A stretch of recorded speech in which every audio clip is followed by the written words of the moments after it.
Hello everyone, I am Tacit and welcome to the Gems of War stream. So today, of course, our gem stack has seen better days, and today we will be grinding like crazy at the Vault event. Of course, we have a Treasure Vault event. This happens about once every month for 3 days, so of course the entirety of this weekend, the rest of today, tomorrow, and Sunday. And for those days, we'll have a much higher chance of being able to find gnomes, as well as a higher chance to be able to find vault keys from those gnomes. Gnomes are mostly grinded out in PvP, Arena, and Explore, though I would highly advise doing Explore. If you want to, you can also find them in challenges and quest lines. If you haven't already completed them, good time to go and consider doing so, as you'll basically get more loot along the way. But basically all we're going to need to go to do is just use any kind of quick kill team at a low level explorer, repeat it over and over again, and hopefully get very lucky. At least that is the game plan. But yeah, hope all of you have been having a wonderful day so far. Hello! Let's see, we got a lot of hellos to go do, since we had to start a little bit later. I had to help my mom out with the court case thing, and she's finally fully divorced, so that's nice. And I ended up grabbing lunch after the fact, so I ended up just delaying it a little bit, but all that's situated now, so that's nice. Also, quite a few things going on around the world today. I believe Brexit is today. Also, I believe the Senate in the United States is voting on if they're going to have witnesses or not. And I believe the trial, or the impeachment trial, actually ends today if they do not get, if they do not vote for witnesses. I believe they're doing that in a few hours from now. Actually, probably as soon as this stream ends, if I'm not mistaken. I forgot what time they were voting. I think it was 4 p.m. Eastern Standard Time, which is in like 3 hours. So I'll probably grind up until that point then, for the next 3 hours or so. Because I've been watching most of the impeachment, just out of curiosity. I've probably seen like 80% of it. Since hopefully it's a once-in-a-lifetime kind of thing. Though, with how contentious it is, it feels like it's going to happen way more than that, though. Then again, it's already happened, like, what, 3 times in the last 40 years? 50 years? It's actually pretty common now. And it will be even more so after this one. Can only imagine. But hello, Jefferson. Hello, Lochnar. Hello, Calathos. Also, if anyone has any questions, please feel free to relieve them. We'll be trying to read through most of these, but I'm probably going to miss over something. Hello, Sir Wolf. Hello. Let's see if I can actually remember everyone's name here. That we haven't have that mentioned. Hello, Zex. Hello. Hello, Drock Savage. Let's see. Hello, Jefferson. And no, I'm not gonna sing a gnome song. That is not happening. Hello, Isabel. Hello, Distance. Hello, Loler. Are you looking for gnomes in Explore? Yes. We're gonna be doing almost all of our gnomes, if not all of them, in Explore. And the main reason for this is just the quickest kill. We can win consistently in about 15 to 20 seconds per battle, and that is exactly what we intend on doing. Hello, Barbara. Hello, Rut. Hello, everyone else. Welcome, welcome. Okay, I'll grab that for now. And then get our clear. Am I going to count the gnomes we encounter? I have in the past. We've even done like full data on it. I did it like the first several times we ever had gnomes. I haven't done it recently just because it's a lot to keep track of, but we could go try doing that real quick. Let me try finding if I can find a counting app, just so we can have it on screen somewheres. Let's see. Does anyone know of one? I know it exists. Let me go in the almighty Google and see if we can find a counting app thingy. Let's see. Where's my Chrome? There's my stream. Oh, yeah, definitely feel free to leave a like. Helps out a lot. It's not what I'm looking for, though. I'm looking for, let's see.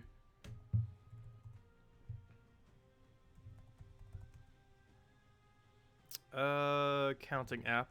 That probably doesn't work. Let's see. What's a good thing to look up for? Counter app PC. Let's see. Clicker counter. What does this thing do? Nope. Let's see. What's a good one?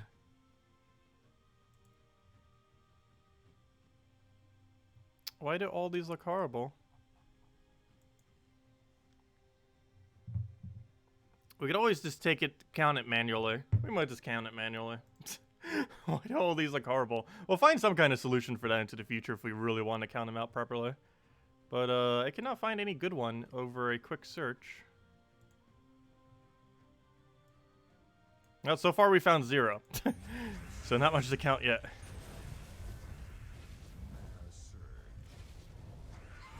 Here, we'll go get a, we could go do a full loot thing, like we've done before. Let's see. We might as well. We'll keep track of it for once again. What am I looking for? I'm looking for text. Where is text? Gosh, I can't even find text. There it is. Let's get this in there. Add source. Gnome counter. Make sure it's all the way up. Let's see. Oh, what text color is it right now? White, that would work. It's an Arial right now. Sure, why not? That font might be too big though.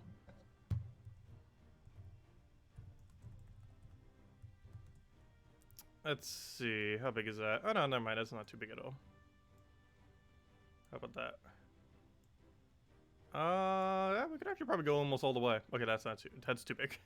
Okay. How about right there? That should be fine. Shouldn't be too big, too small. We got plenty of room, that's for sure. Okay, maybe it is slightly too big. Let's see. Bring it down a notch. There we go. There. Gnomes found 0. I should probably add a 0. So that number is going to be going up. Let's see. Can I just have this page open and then just edit it every single time we get one? That'd probably work easier. Move this to the side. And then whenever we find one, we could just, it would just retroactively fix it, right? So if I type 1, then 2, then 3. Oh, nice. It does. Okay. Cool. Okay. That's not going to be too hard to keep track of, though. I guess we won't keep track of actual loot, though. We'll just keep that track of gnome count. I just do it that way. Hello, Jen. Hello, Liamar. Welcome, welcome. Can you ask, why are you exploring Zacian specifically? It's mostly because they don't have any kind of annoying trait. They don't have 25% revive. They don't have spell reduction. They don't have empower. There's a few other kingdoms you could do it in, which is Zacian is one of them. The only thing you sometimes have to worry about is the 20 HP off the legend. But that can only happen in 2 battles. The legendary battle and the mythic battle. And we have enough damage that even if it was to happen, I would still kill it. So I should have went for the extra turn there. But yeah, we'll keep track of every single gnome we can find this weekend. We'll just keep like a total tally or something. Oh, we're up to 1. There we go.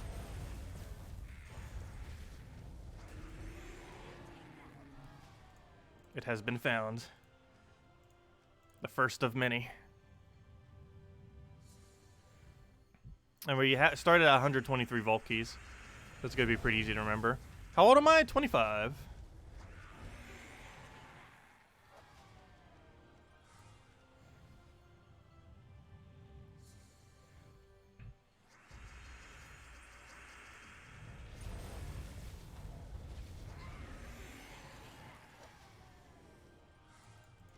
Yeah, the only problem with keeping track of exact loot, which we have done sometimes in the past, is keeping track of exact loot will greatly slow down the rate at which you farm. Like, keeping track of that tally won't at all. Like, it might waste, like, half a minute to a minute every hour. But actually writing down, like, every single loot that we end up getting does end up slowing it down a bit. We've done that a few times, so I'm probably not going to do it this time. I'm just going to keep track of exact gnome count.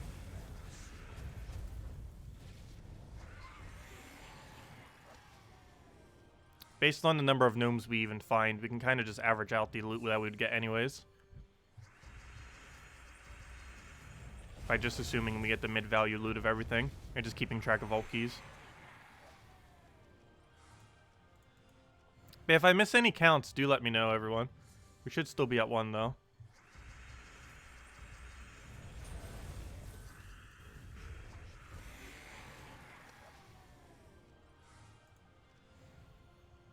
Hello, Foro. Hello, Aniden. Hello, Dust Angel.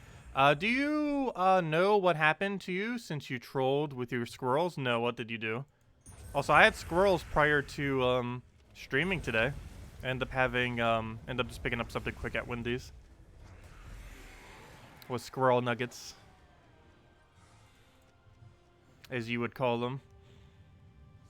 Rival Rowan team on Explore 3 instead of Phoenicia team on Explore 5. Mostly because this is ever so slightly quicker. And also because I want to get Archmages to level 100, and I can't do that with the other one. But it's mostly because this is actually slightly quicker. With Phoenicia team, you cannot get full mana off of 4 times or 5 times of your color. Only on, or sorry, you can on 5 times, but you can on 4 times. With the Rowan team, you can get full mana on it 4 times. Whereas with Phoenicia, you have to get it 5 times. Whereas Rowan is 4 times or 5 times. Also, Rowan can full mana off a single surge. Whereas Phoenicia cannot. It's not that big a difference. However, this team does get probably about 10 to 15 more battles per hour. The other one's still way quicker for trophies. But our main priority is Class XP and Gnomes. Both of which are ever so slightly quicker with this team. Hello, Zeddicus! Happy Vault Weekends! Hope you've been getting lucky. We're keeping track of how many Gnomes we find. So far, 1. Though I haven't been grinding long.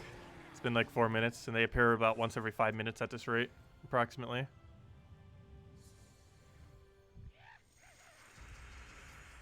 On how to cook what? Squirrel? There we go. 2 gnomes. How about every single time we get a gnome, everyone just yell gnome in chat? So we'll never forget one. Or the number, that works too. Oh, we already got our 20 gems for today. We are going to be blasting past that a billion times over. Too bad we don't get more gems for it.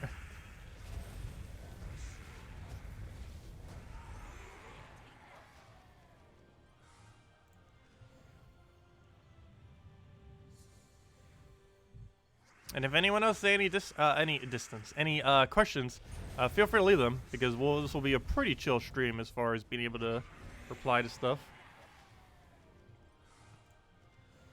Because this is a pretty consistent cycle for the most part.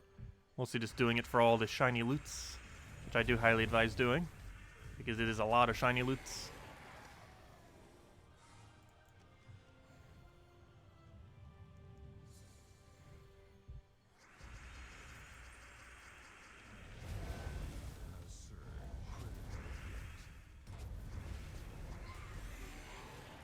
Which negative stats effect do you hate the most?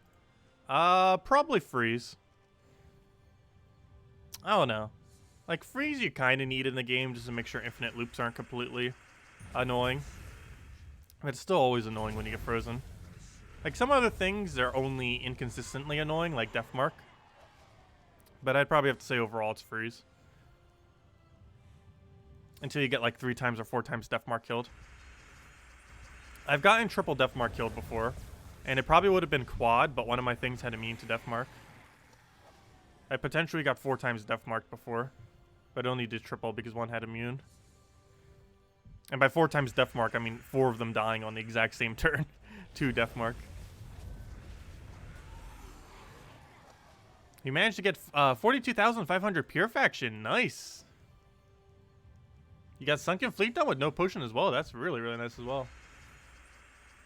Yeah, that one's a little hard. You do have a buff troop, but the biggest issue is the true damage on final battle. Hey, a level. Nice. We might see another one of those. Hey guys, we are gaining a lot of EXP. This is the quickest EXP rate in the game, actually, what we're doing right now. At least what currently exists. Oh, 3. Nice. Another one for our pile. Okay, get her destroy there. And, or more like explode, but there we go. Man, he's dead. I know, we got instant devoured yesterday. Off of like 13% chance. It was very unfortunate. What kind of medals would you suggest on King Gobtruffle? Magic. If you're not running 50% mana start off of Mirage Queen, you should run 20% mana start into 8 magic. However, if you are running Mirage Queen with it, you should run 12 magic. It's one of the few instances where you do actually bring out the 12 magic. He gains one of the highest benefit out of magic of any troop in the entire game.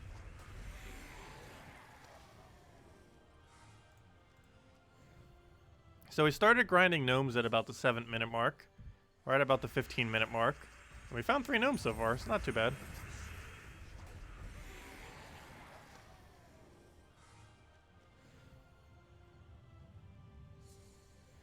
Hopefully we'll actually start getting some good loot soon, though.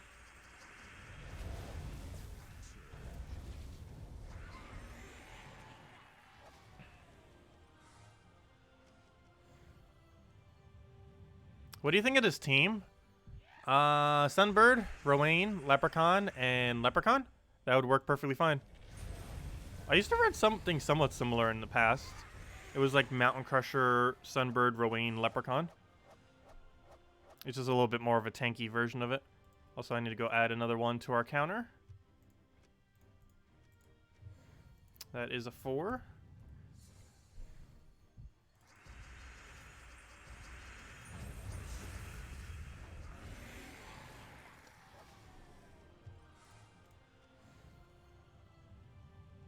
How am I doing today? Pretty well.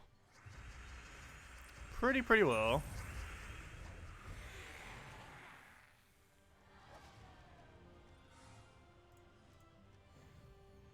What's the quickest way to get medals of Nisha? Spam Explore 12 over and over and over again with something that can quick kill it. Ideally, that Scorpius team.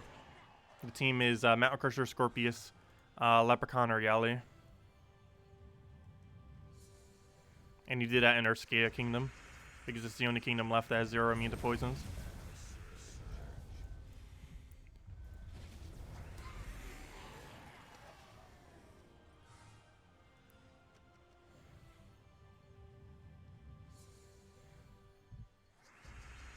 It still takes forever to get Nishas that way, though, but it is the quickest method.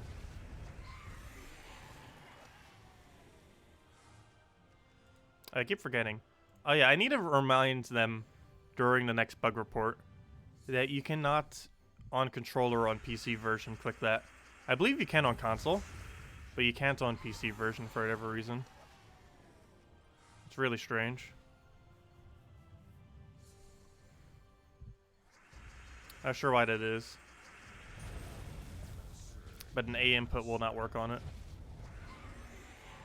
Like, nearly every single other thing in the entire game it'll work on, but for whatever reason that one page doesn't, because it's a somewhat new feature and I guess they kind of just forgot about it. Because not that many people use controller on PC.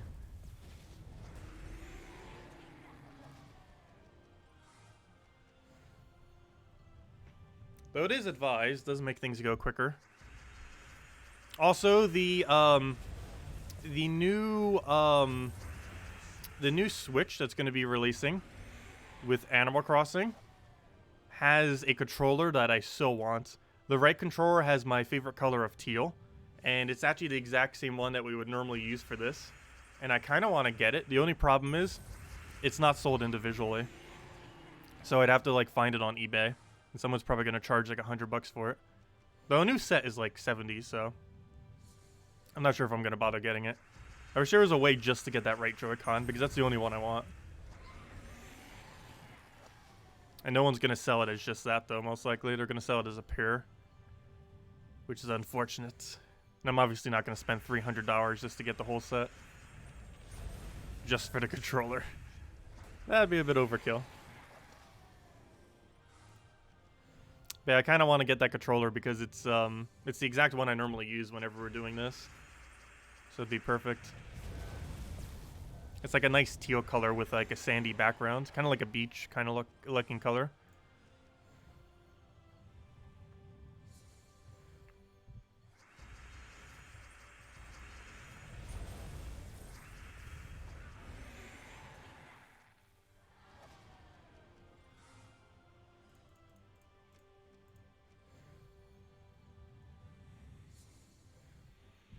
How pure faction teams on underground events are different from the normal in the same event? Do they give more points? No, the main reason for doing a doing the Underworld during an actual event rather than just doing it randomly is because you can use potion effects, and potion effects make it a lot easier to actually complete it. Yeah, let's see if I can actually go find a link of it. Hold up. Let me go find the controller that I'm talking about. Not sure if I'm actually going to get it or not. It's going to be so hard to find it for cheap. Like, the cheapest pair is probably going to go for $100. What am I looking for? I'm looking for Animal Crossing controller. I think that would bring it up. See if I can find an image of it. No, that's not what I want. Yeah, there it is. There's what the set looks like. See if I can just get the image address. Copy image address. That'll work. Why is it not all in frame, though? Is there not one more centered? Gosh, there has to be. Come on, Google. Give me better image results. Do you not have a front view of any of these? Gosh. That one's a little bit better. Yeah, that one works. Let's see. Copy image address. Yeah, that one looks a little smoother. Why is Google giving no good results for this, though? Weird. But this right controller is the one I'm referring to.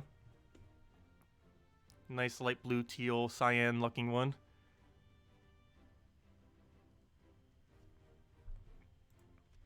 And it has a sandy back kind of color to it. Only spawn pet gnome after starting pet rescue. It's correct. Wait, only spawn pet gnome after start pet rescue. You should only spawn a pet when your previous pet has already gone away. So each pet lasts for 1 hour. And thanks for reminding me. I might have a pet active. No, you do not, surprisingly. I guess not many people in my guild's doing PvP, which makes sense. But the way that what's it called works. The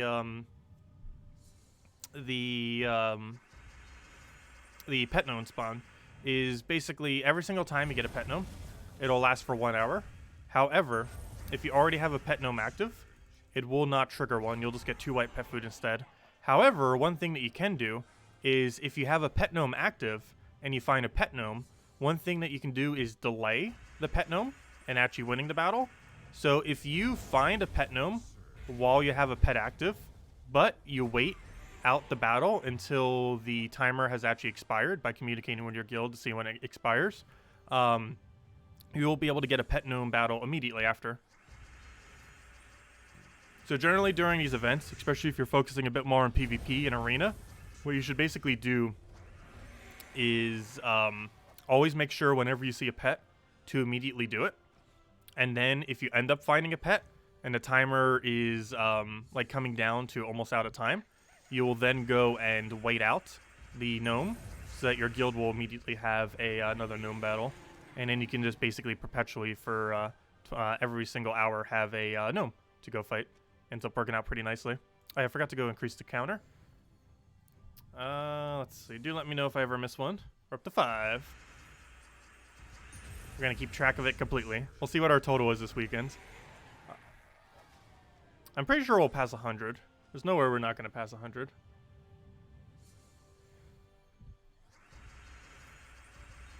Starting to repair gems. What do I mean by that?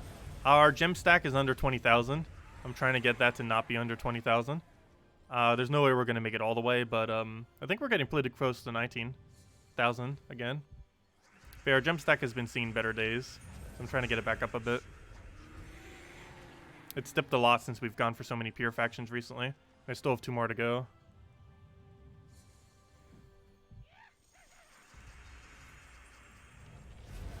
Yeah, I wish they would have done more with the Smash one. I ended up getting the Smash set for the Nintendo Switch, but they didn't do anything special for most of it. Like the controller, you could barely even tell the difference of it compared to a normal gray controller. It just has this one line dash. It's very, very minimal. It looks pretty cool in the dock, like the full setup of it. But on its own, it just looks like a basic gray controller, which isn't literally too bad. Oh yeah, did I not add a thing for it? Yeah, you're right. I just got a soul gnome. Thank you. But yeah, it looks cool with the dock, but on its own, it's kind of looks extremely minimalistic, which I don't really mind, but I kind of want to have a colorful one too. For when we don't want it just minimalistically in the background. Because it works perfect with my setup, because I have like a really, really black setup. But I also have some things that have like a tealish color to them. And that's why I want that controller. It's gonna be so hard to get my hands on though. One of my friends that collects like everything Nintendo doesn't even bother with the Joy-Cons. Just because the exclusive Joy-Cons are so ridiculously hard to get. Because they're only sold in $300 sets. And almost no one sells the Joy-Con separately.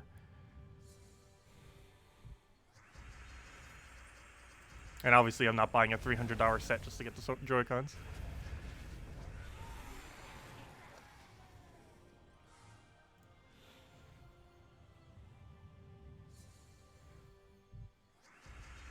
In today's title, it says repair gems. I'm just trying to farm gems.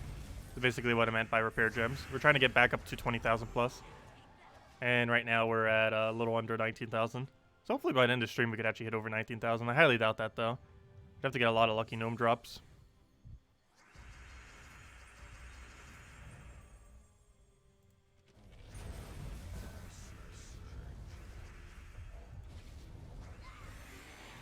What level can you start doing pure faction? As far as what level and what degree, to what degree do you mean level? Is there a limit, for example, above level 100? Well,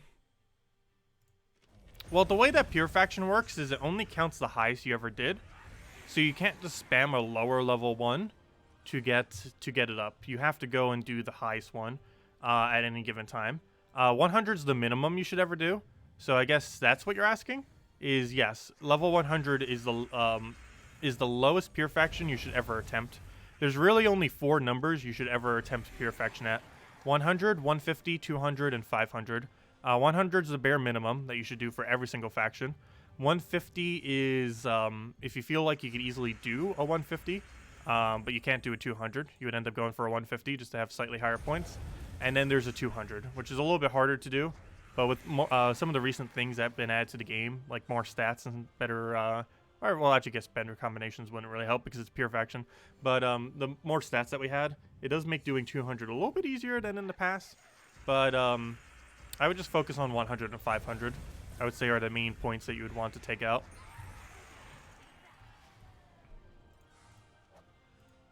And 100 is just to have some amount of points if you feel like you can't do 500.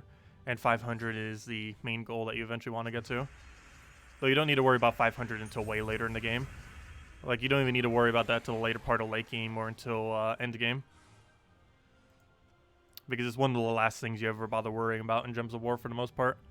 Because it gives very little benefit and it's really hard to upgrade.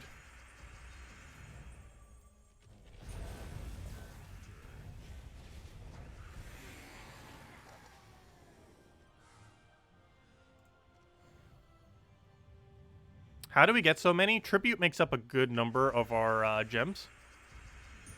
Every single tribute I take is upwards of 10 gems. And if I take it about 10 times a day, we're guaranteed getting over 100 gems per day. Just by idling the game and just taking tribute here and there throughout the day. So there's a lot of resources to be gained later in the game just from tribute. It's actually where I get more than half my gems, is from tribute. Hopefully they're never going to nerf tribute. There's a possibility they might, as because tribute's only going to keep getting better unless they were to nerf it. Because it's impossible for it to get worse unless they specifically go and nerf it. Because over time, more and more kingdoms will be able to be upgraded, which means more tribute reward. And as we get more tribute reward, it's just going to keep getting better. And only a patch that made them nerf it would be the only thing that could bring it back. Which has actually never happened. That's one of the few things in this game that has never been tweaked backwards, is tributes. It's been reworked slightly. Oh wow, we just got our first Volkey, nice. We started at 123. And now we're at 124, the first of many. So we got our first Volkey in the first half hour, that's nice. On average, you get one about every hour and a half while doing the event, a vault event like this, at this kind of speed. Hello, Sapira, welcome. or compare, however you pronounce that. What determines the amount of gems you get in tribute? The amount of gems you get in tribute is the number of tributes you get -1. And the number of gold keys you get is the number of tributes you get -1 in brackets divided by 2. So for example, if you get a 11 tribute, you will get 10 gems and 20 gold keys. If you get a 7 tribute, you will get 6 gems and 12 gold keys. So on and so forth. And on average, I probably get a 12 tribute, which is 11 gems and 22 gold keys. But that's what determines the gems and gold keys you get. And gold keys are relevant because about every 100 gold keys is 1.5 gems. And you can also get some other loot on it, like glory and stuff. And some just minor trait stones if you don't already have all of them. After a long streak of 70+ battles with no gnomes, one finally appears. Nice. Yeah, you can definitely go on dry streaks. But so far we're 9 in 23 minutes or so. Because we started kind of 7 minutes in before we actually started battling.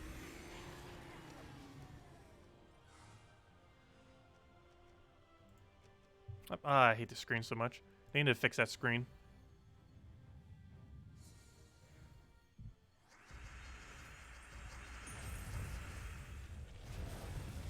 That's like the first thing I'm mentioning next beta. Is that screen. I better not forget. Because honestly, out of every single small bug that's in this game right now, that one probably annoys me the most. Though my favorite is probably this one that I still haven't fixed. There's a lot of small ones like this. I really should start making a list because the list is starting to get dozens long. But there's always a lot of really funny ones, and this is probably the funniest. Wait, I need to have my key on thing. Oh, can I not get it? There we go. So here's our new screensaver. We got ourselves a grayed out screen, and this lasts until we hit on the oh, what's it called? Until we end up hitting the chat button again.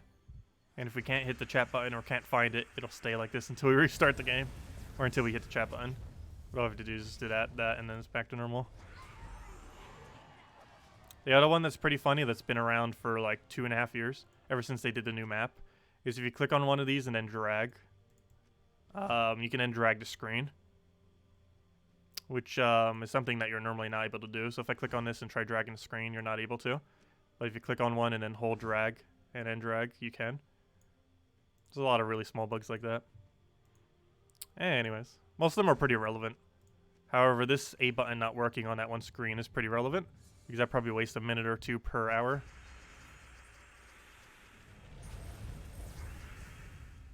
Let's see, we'll take that for now. Where's our last mana? Come on. Stop taking it away from us. There we go. Nao's dead. Hello, Bushka. Welcome. Hello, Starlight. You gave them a list, they ignored it. Did you really? Well, I'm in the beta, so hopefully they won't. Wait, wait, Starlight, are you in the beta? I'm actually not 100% certain on that. I forget. I've given them some info before, and while they have fixed a small amount of them, they've definitely haven't fixed more than what I've mentioned. Like, more go unfixed than fixed. And I just give up on trying to even mention some of them because they, like, never even, like, bother trying to address them. Which for some of them I kind of understand just because they're so ridiculously small issues. But some of them aren't as small as others. And when they keep putting aside all these small issues, it makes it so there's dozens of small issues still in the game.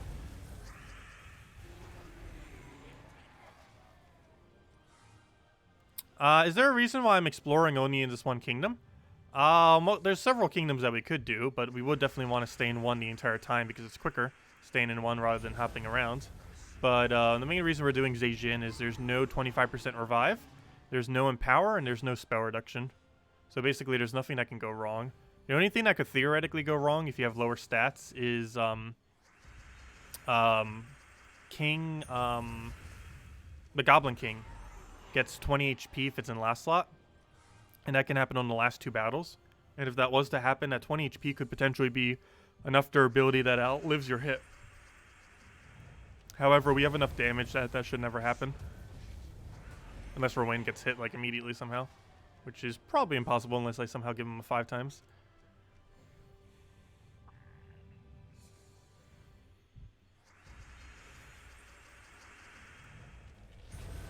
Oh yeah, I generally give up on trying to report really small bugs. I'm going to try to on a few of them again this time.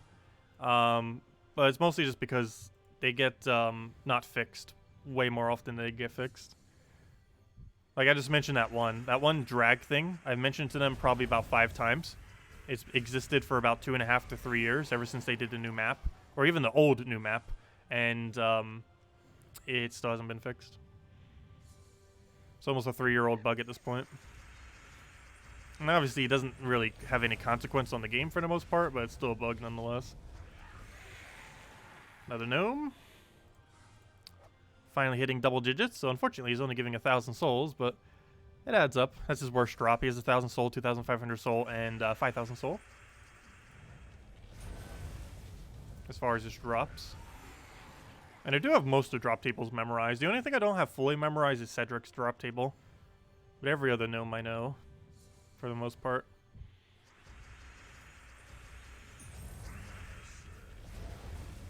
Quite a few of them have a pretty small drop table though, and that they only have 4 drops.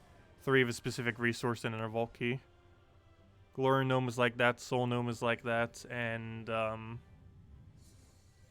never mind, it is only those 2, isn't it? I thought it was a few more than that, but no, those are already only 2.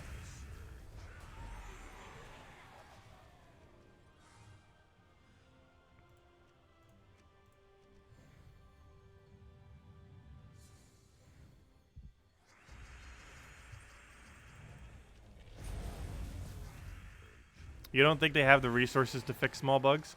That is probably true.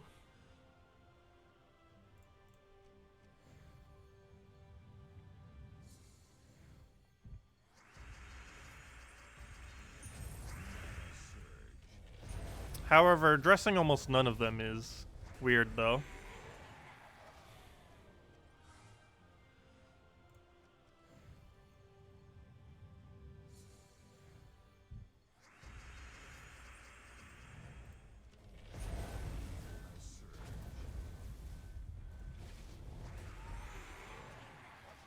Yeah, that Guardian bug thing, I'm pretty sure most people don't care about it much these days.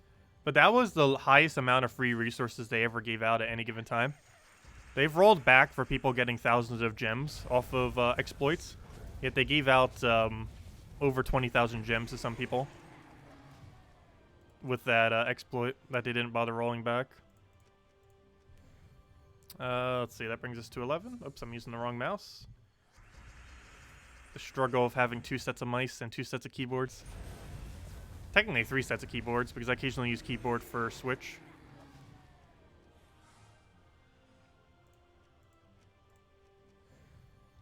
Actually, now that I think about it, isn't it possible to hook up a keyboard to your phone? Because I hate using, I really hate using the phone pad thing. Almost forgot about that, because I have an adapter to it.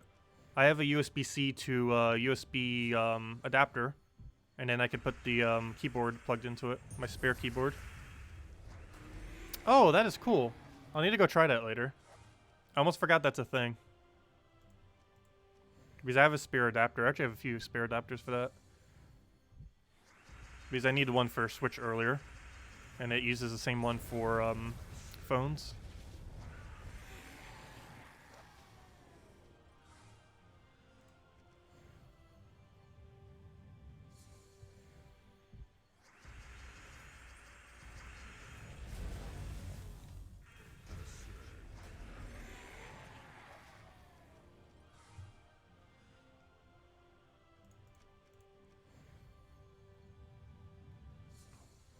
Yeah, I do eventually want to get it set up so we can eventually do some streams off a phone.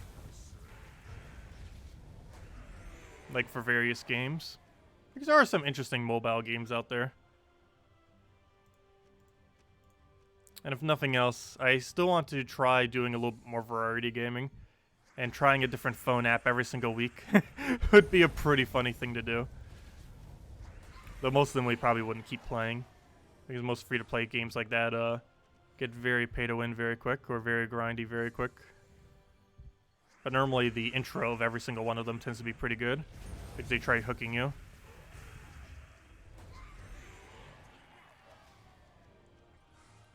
but we could just use it for fun. Let's see. There's a cool pad case that you hang your phone on, and you have a normal keyboard on the downside. Oh, that's pretty cool. Y'all need to look into phone accessories. I only have a phone for like a few months, so I haven't really been paying much attention to phone-related stuff. But there's a lot of it out there. They're pretty much like mini PCs at this point.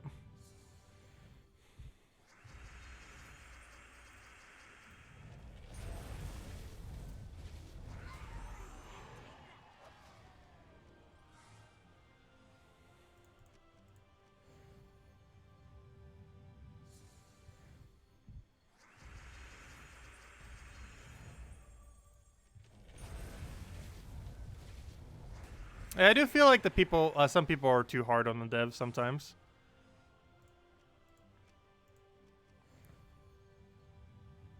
Though it is a bit unfortunate they haven't been communicating as much as they have in the past. But that's mostly because I'm pretty sure the lead developers have gotten busy with other stuff. Hopefully Puzzle Quest 3. Well, apparently they were doing the Puzzle Quest HD remake out of nowhere. Like, that came really out of nowhere. No one had any clue about that when they ended up releasing that around October of last year. Like, no one had the slightest clue that they were working on an HD remake of the original Puzzle Quest. That's still a Switch exclusive that we still need to go play, by the way.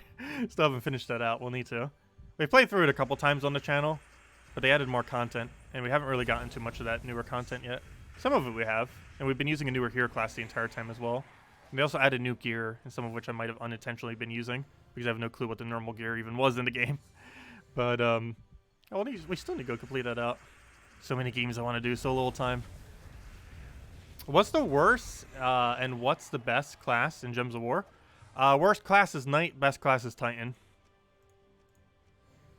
However, there is a potential class rework coming in a few months. Next patch is potentially a class rework.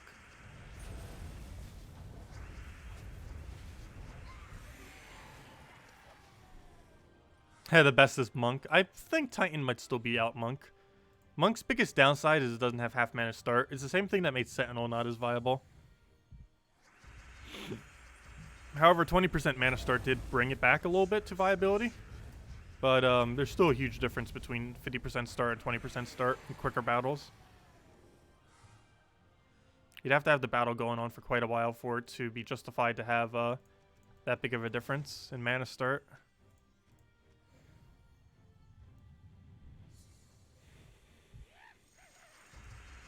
No, Necromancer is actually pretty good. It has free soul gain. It has 50% mana start. It has 7% kill every kill. And I believe it has a useful storm. I believe it also has freeze on death. Like, it has a nice amount of utility. It's something you would normally put in third or fourth slot. I believe it even gains 2 magic if you put it in last slot. Yep, thank you, Distance. So what makes Knight so bad is the fact that it has nothing good. It doesn't have half mana start, nor a way to get half mana start. Knights in general are really overwhelming and only really used in early game. It has no good traits. Every single trait it has is awful. And its unique trait is gain 2 armor every single turn. However, since it counts as Knight rather than human, it doesn't even synergize with that other troop from the Queen Isabel. That ends up giving 2 armor to all humans. It doesn't even have the capability of gaining 2 armor on that. So it's kind of redundant that it gains 2 armor per turn. Even if they made that like 5 armor per turn, it probably still wouldn't even be worth it. But it just doesn't really have any redeeming qualities, and it doesn't excel at anything. And the few things that it can do good, like Dispel or 20% extra damage based on armor, it can be outdone by other hero classes that have similar effects, since they all share the same trees.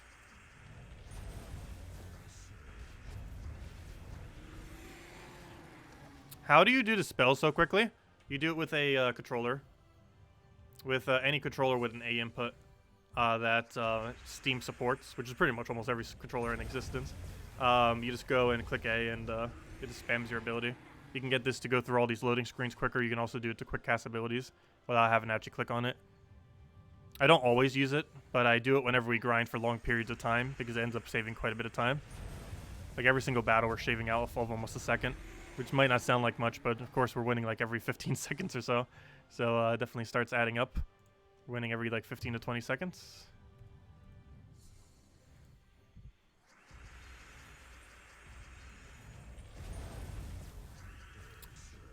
And also, it's a lot easier with a one-handed controller. And I just use Nintendo Joy-Cons for that. You don't have to do that, but it is a bit easier with one-handed controller, so you can have hand on mouse and other hand on controller. It also has a strap, so you can easily go type without it like getting out of the way, and then you can easily just re-grab it. Actually works out quite conveniently. Almost feels like Joy-Cons were made for this purpose. Honestly, I probably use Joy-Cons more. Actually, I legit use Joy-Cons more for Gems of War than I do for Nintendo Switch, which is pretty sad. Because most games on Nintendo Switch, you just play with a Pro Controller, because it's better to play with a Pro Controller rather than the Joy-Cons in almost every instance, unless the game forces you to use Joy-Cons. But for something like Gems of War, a controller like this actually works perfectly. The only problem is these controllers are actually pretty expensive. I'm not sure what a cheap alternative is. Because a pair of Joy-Cons, just for basic ones, costs like 60 bucks or something. And more special design ones can be almost up to 100.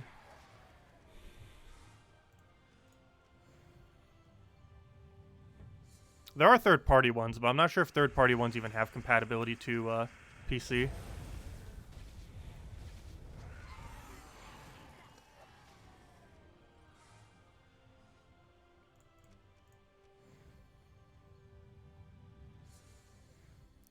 Titan Thief and Sentinel is top 3. I would probably say top 3 is Titan, Monk once it comes out, and Frost Mage. But, I don't know. It's hard getting another third. Oh, nice. 12 Epic Ingots. Very nice. But, Titan and Frost Mage are definitely on it. Frost Mage is the best defensively. Titan is the best overall. There's quite a few that are kind of tied for the next kind of slot. And that's between things like Sentinel, Plague Lord, and I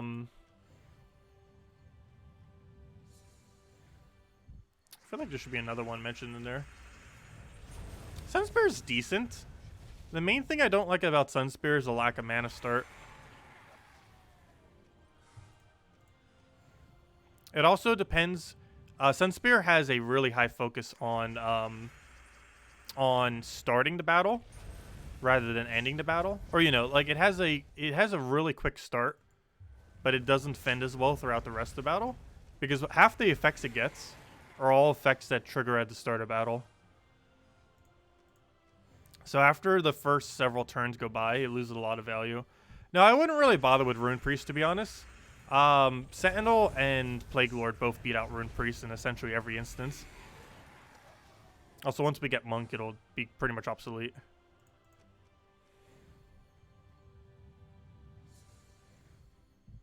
Sunspear is awful. No, just kidding.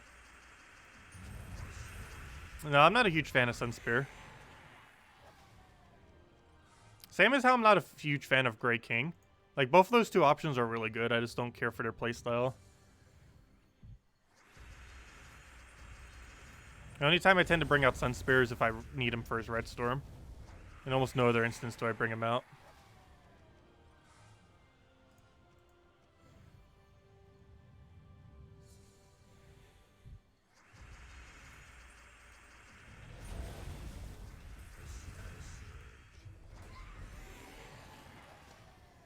What talent trees does Monk have?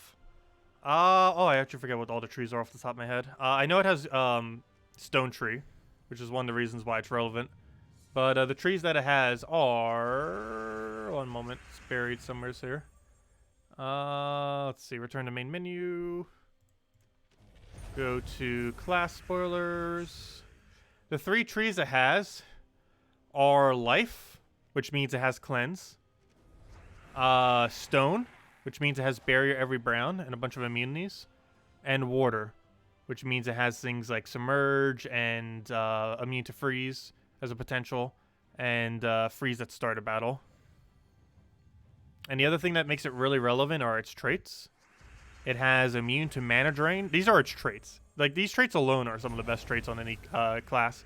It has immune to mana drain, silence, fairy fire, and mana burn. That's its first trait. The second trait is 20% dodge. And his third trait is gain 3 mana when matching 4 or more gems. Meaning if you are extra turn spamming, your hero just automatically gains full mana. Unfortunately, it does not have Storm Tree, so you don't get like an explosion with it. But if you brown storm, or if you brown spam extra turn, you'll get barrier every single time, as well as a bunch of manas. And you have barrier every brown in combination with 20% dodge. Which means not only can you completely... This is even better than Sentinel in a way. Even though Sentinel has 40% reduction. What's nice about 20% dodge is no amount of score reduction will prevent you from losing barrier. If you have 100% score reduction and you get hit by a skull, you will still lose your barrier because it will do 1 damage. However, one nice thing about dodge is if you 20% dodge an ability, you will keep your barrier. You also won't get hit with any stats effects that they might have or anything like that. So that's going to be pretty good because it's going to be able to preserve the barrier way better than any other thing that currently has barrier. Because every other hero class that has barrier does not have any dodge. Whereas this thing will have 20% dodge. Which I find kind of interesting. They didn't end up giving anything Cunning Tree in combination with... Oh, that's a really annoying silence. Wow, that's a bad silence. Also, did we just get looped by, what's his name? That's kind of funny. I think that's the first time I've ever seen that happen. At least in one of these battles. He just wasted like 10 seconds there. Yeah, Monk has a lot of potential. One other interesting thing about Monk. It has more immunities than any other hero class in the game. It does not have 50% mana start, though. That is the biggest thing holding Monk back. It does not have 50% mana start. Actually, what typing was it again? I forget if its typing even gets it easily. Because some get it easier than others. What was it again? Where'd it go? That's not what I'm looking for. I'm looking for... Wait, why do I have 2 live dashboards open? Hopefully the stream isn't doing 2 streams. It shouldn't be. No, it's only doing 1 stream. Also, let me leave a like on my own stream real quick. Why not? Well, I'm already here. Let's see. There we go. 20 likes. There we go. Anyways, let me X out of this. What am I looking for? I'm looking for, not that. Let's see. I'm looking for this. What typing were you again? Elf. So there is a 50% mana start for it, though I'm not sure you would really use it. Elf 50% mana start generally isn't really used. The only team that really uses is that Orb Weaver team, which you wouldn't even be able to do because you'd have to use a different hero class. I'll catch you later then, Drock Savage. See you soon. Or see you again soon.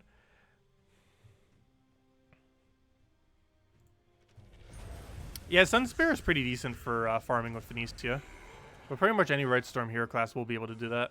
But the nice thing about Sunspear is even after the first 4 turns, you still have Red Storm. It's kind of like the difference between using Underworld compared to a hero class with just a Purple Storm at start of battle. Is basically the difference between using any hero class with Red Storm compared to using Sunspear with Red Storm, because it just says Perpetual Red Storm. Are pets the reason why Rowan has 92 armor? No. The main reason we have 92 armor is a combination of... It's mostly because of all of our kingdom bonuses. Kingdom bonuses are making up a good majority of the extra stats that we have on her.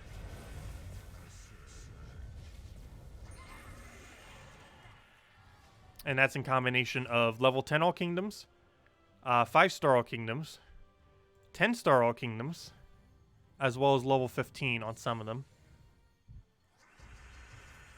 We're also getting some armor from having Renown, and we're also getting some armor from having our guild tasks completed. And we're also getting some armor from having 24 armor from setting 3 medals for armor. The Medal of Guards. Here's the full breakdown. Might as well just show it real quick. It's right over here on this page. Right over here. But if I click on Edit Team, here's the full breakdown of what we have. We're getting 29 from Kingdoms. So if that's not 29, that means you do not have every kingdom at level 10. Some of them at level 15. Level 5 all kingdoms and level 10 all kingdoms that are applicable. For guilds, I have 16 armor. You get 8 of it from completing out normal tasks and another 8 from completing out the upper tasks. I forget exactly which 2 give armor. I believe it's blue and green? No, that doesn't sound right. Blue and yellow?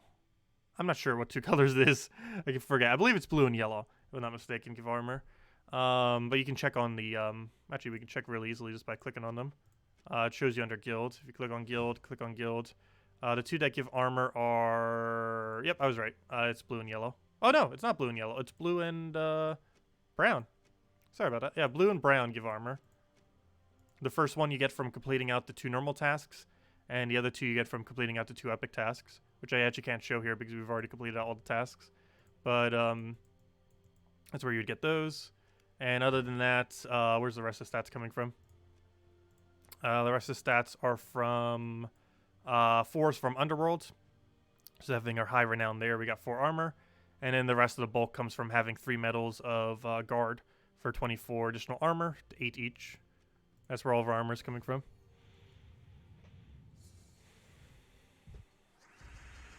Oh, you just found your first mythic, Tina 9000. That's a nice one to have.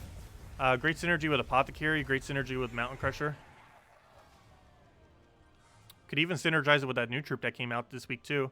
The Teluku? Oh, I keep saying his name wrong.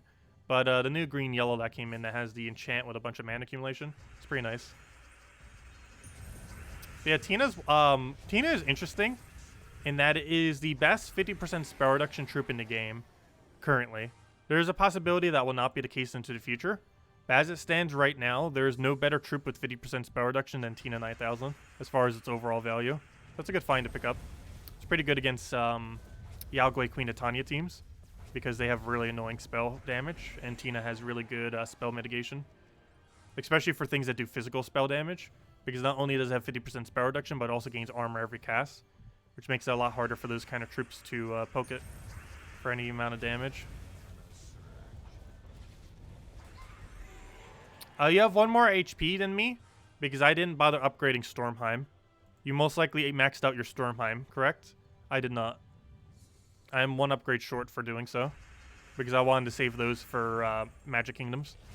But you most likely went all the way, which is perfectly fine to do. I just wanted to make sure I didn't accidentally run out of Imperial Deeds for Magic Kingdoms.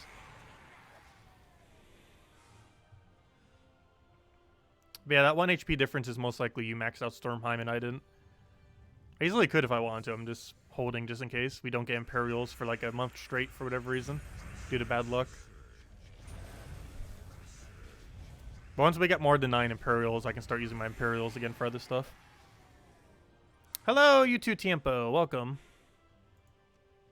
Oh, so hello, Neil. I didn't actually say Neil even, or I didn't say hello, even though I answered your question. But welcome. And hello, Clarence. Oh yeah, we were streaming today. A little bit later than normal, because I had some things I had to take care of this morning. But we're here. And we will be until about 4, so another 2 hours or so.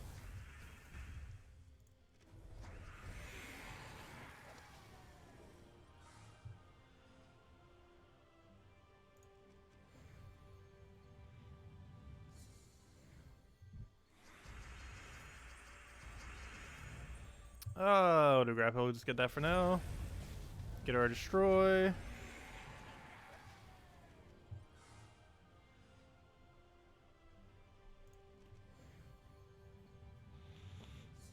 Will I be streaming tonight? Yes, of course. We'll be streaming in 6 hours from now, 8 p.m. Eastern Standard Time. Same time we always do. Mostly just going to be hunting gnomes, of course, as we are currently doing. We'll have another code later tonight as well.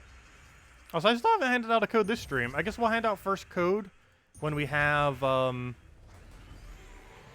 either when we hit 20 gnomes or we get next vault key. Whichever happens first. 20 gnomes or next vault key. We'll hand out the code. 20 gnomes total, not another 20.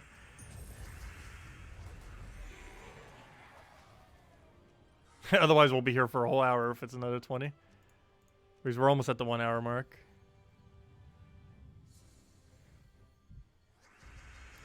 Yeah, 15 gnomes an hour isn't too bad. That seems about right. Actually, that seems a bit above average, actually. Generally, you get a gnome about once every 5 minutes. And for getting 15 in an hour, that means we got one every 4 minutes. But on average, I believe they're one every 5 minutes from what I've seen in the past. But of course, you can get somewhat lucky or unlucky. And it also depends on the speed at which you win. Because those calculations where I consider it one every 5 minutes is based on a win rate of 3 per minute. However, while using controller and focusing and actually winning pretty quickly, hey, 3 celestials. We can actually win quicker than once every 3 minutes. We can actually win almost at the speed of once every 4 minutes. Or sorry, I mean 4 times a minute rather than 3 times a minute. I mean, if we focus. But most of my calculations, whenever I say explore gives X value per hour, I generally do it based on a win rate of 3 per minute when we're doing things like this, even though it's theoretically possible to reach 4 per minute.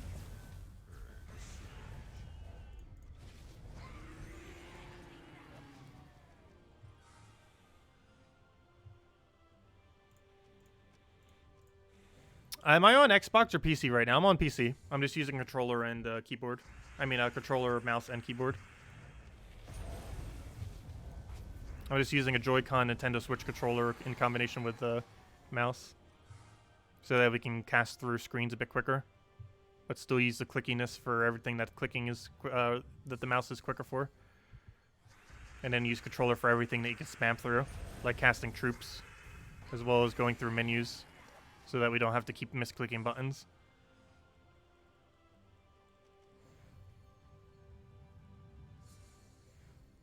You're on Xbox and not a single gnome? Ouch.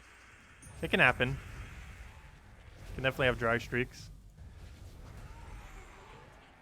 But yeah, the gnome event should be on all platforms. I believe even Switch has it. Because Switch, of course, is a really weird version, and that's kind of always behind. I believe even Switch version has it, pretty sure. But I know for sure the 2 console versions have it, or, you know, PS4 and Xbox One, the other 2.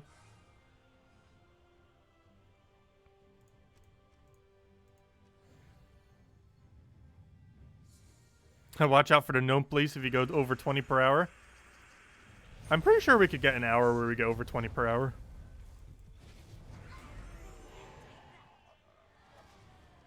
Though statistically, it probably would be unlikely, but it can definitely happen.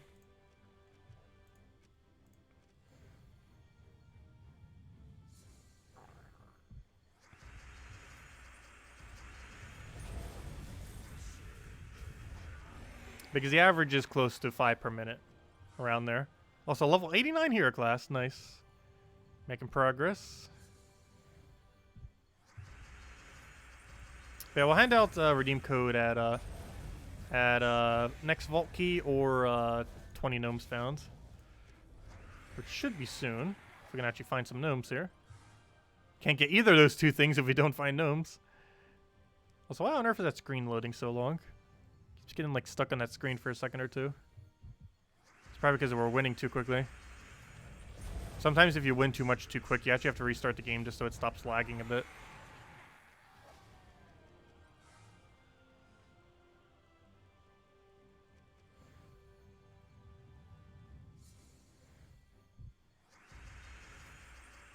And that's the only thing that's a little bit annoying, the fact that it goes to that page rather than going to what it used to do where it just lets you replay again, is it makes it so it has to reload the map, and I think that's actually what's making it lag right there. The fact that every single time we go back there, it has to reload the map. Whereas before, you could just click a play again button, and it didn't have to reload the map at all, at any point. Come on, loading screens. You're taking longer than the actual battles. Hello, Iceblade! Welcome! And hello, Kurlock. And hello, Mark. You notice gnomes come in like 3 seconds once you see one. You usually expect 2 more shortly after. Yes, that does tend to happen. I'm not sure why that is, but it does feel like gnomes clump together, where you don't get one for some duration, and then you get like 2, 3, or 4 almost back to back.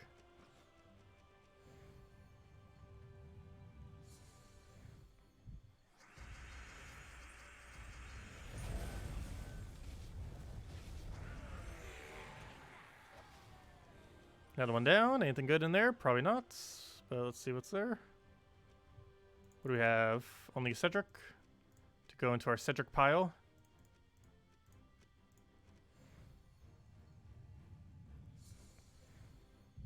Oh, another gnome. 17.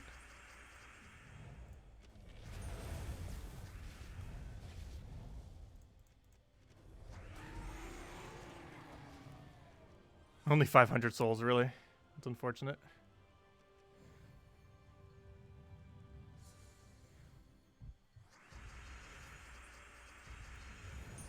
Oh, it didn't surge. That's a fail. I was hoping it would. I have like a 66% chance it would surge. Why won't you surge? Gosh, our screen is really starting to lag. Good morning, Wygomora! Welcome! Happy grinding. Many gnomes and coffee needed. Yep, we're at 18 or 17 gnomes right now. Wait, did we get 18? And I didn't mark it? No, I'm pretty sure I marked it. There are 17 gnomes in about an hour. Which is a little over an hour now. And we're at 18.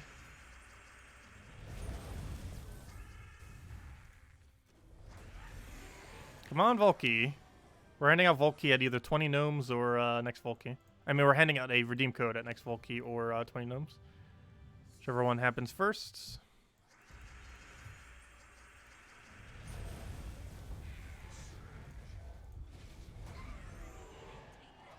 Which means unless we get Volky next gnome, we're handing it out in 2 gnomes. Oh, that's not what I wanted. Oh, yes, it is. Never mind. Oh, I hate that you have to click that screen. Why can't they do a patch to fix that? They probably don't even know it's an issue.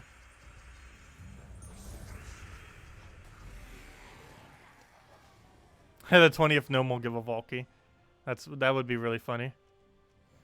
How about this? If the 20th gnome gives a Volky, I will give out 2 codes. Because technically both conditions would be happening at the same time. Only if the 20th gnome is a Volky. If and only if, we'll hand out 2 codes.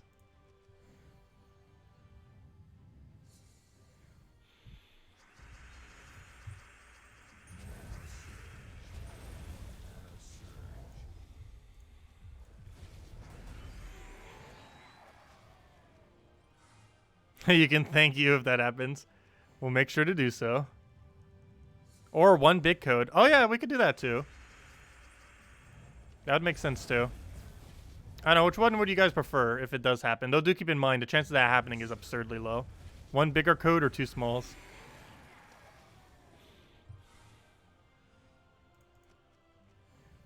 Though do keep in mind, the chance of that happening is excessively unlikely. For it to overlap like that.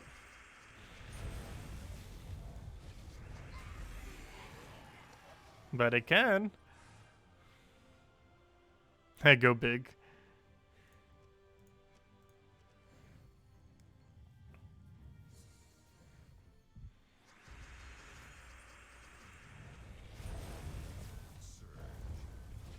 Yeah, we'll see what happens. Otherwise, next big code will probably be on Valentine's Day. Which is 2 weeks from now.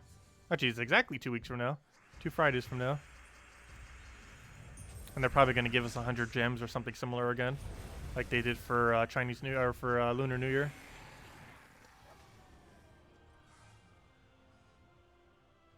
Yes, the bigger code is slightly more value than 2 smalls. The bigger code's worth 25 gems. Quite literally, it gives you 25 gems. Whereas 2 small codes is worth 18 to 20 gems, generally considered 18. Because your gem keys values considered 9 gems.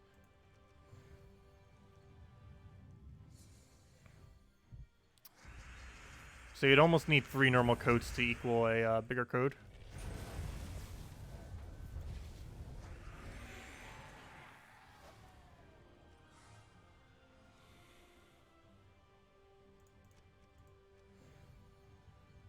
However, the bigger code does not give any maps, if I'm not mistaken. Though I'm pretty sure most of you don't care about that. There's some amount of people that still might need more maps.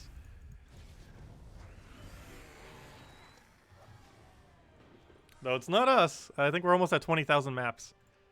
Oh, Tribute's blinking. Need to go grab that. Nice 11 gems. That's exactly why I said my average is 2, a 12 Tribute. which gives 11 gems whenever we get a 12 tribute. What was I looking for? Oh yeah, how many maps do we have? We have 19,840. Also, we only found one Volkey so far. But yeah, in 160 more maps, we have over 20,000 maps. That's a lot of maps. Yeah, we'll worry about our dailies later. But first, our next thing's next. Let's keep going. Still got to find those 2 gnomes that are eluding us. The chat froze on my screen, did it? Huh, it did. Weird. Hello chat, why do you freeze? Let's see. We'll try refreshing it. Let's see.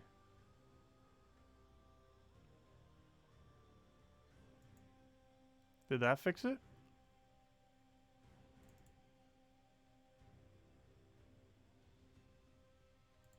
I'm not sure if that did. Someone type something. Did I either fixed it or completely ruined it? One or the other.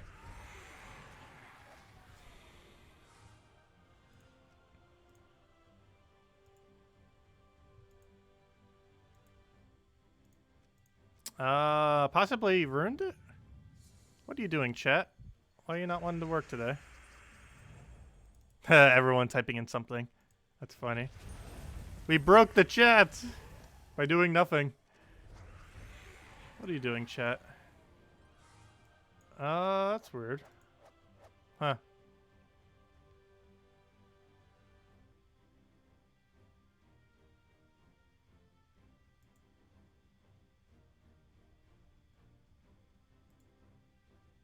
I'm not sure what's up with that.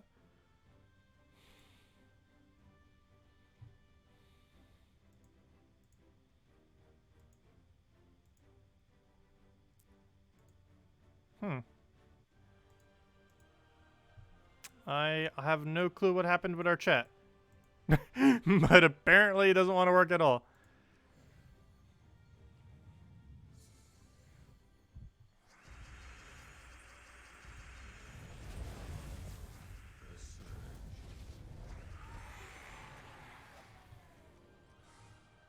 That'd be very strange.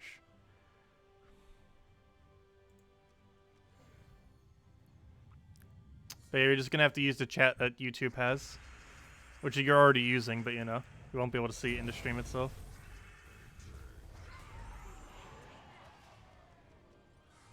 It'll work probably as soon as I restart the program again, for no reason.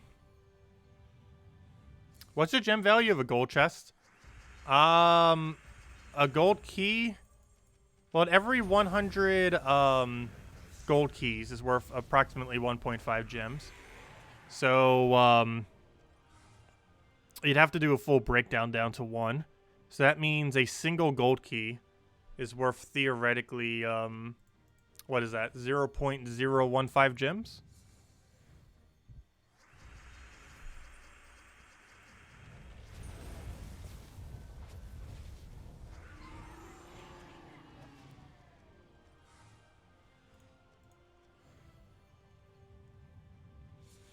What do you recommend opening Volkeys for endgame players? Pretty much whenever. However, I'm holding them in case they're doing some kind of update for them, where they end up getting buffed, or at least being able to get all the common troops at a higher rate, because right now, obviously, as many of you know, it is near impossible to get all the copies for the normal gnomes without using orbs, because there just isn't enough of them coming into the game. And they're likely going to be changing that into the future.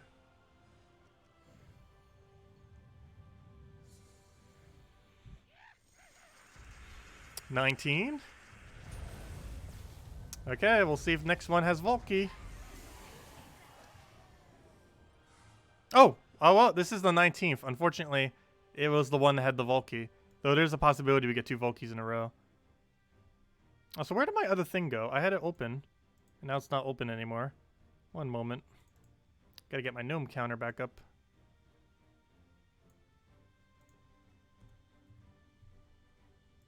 Let's see. Let's move that over there. But yeah, we got it one early. There's a possibility we still get another one here. Just because we got a Volkey there doesn't mean next one can't be Volkey.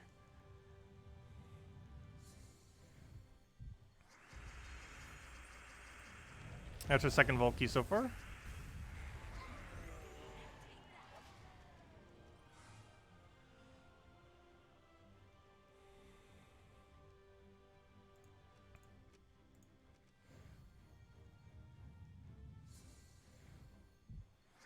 Oh yeah, that's the exchange rate for gold.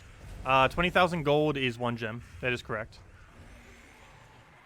That is generally considered the value of gold and converted to gems. However, it is slightly less value if you put them into the new guild tasks that exist. Legendary tasks used to have that value. However, the new task system is a bit worse value. It's more like 1 gem to 30,000 gold or so.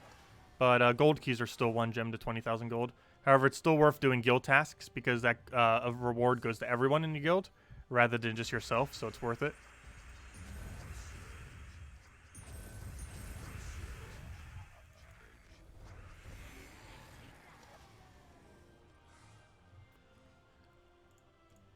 Come on, Volky. Where's that gnome? We know you're out there.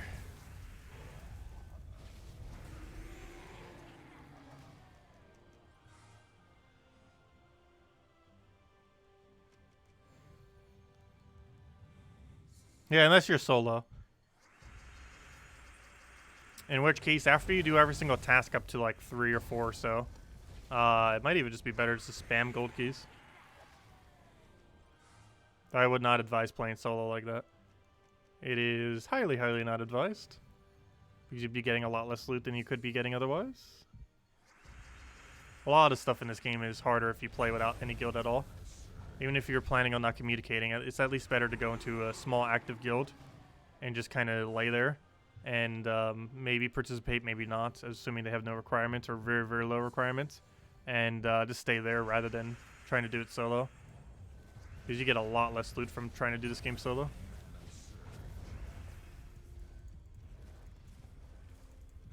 Please end your turn. Please end your turn. How many cascades into an extra turn do you want to get? There we go. That was a massive cascade.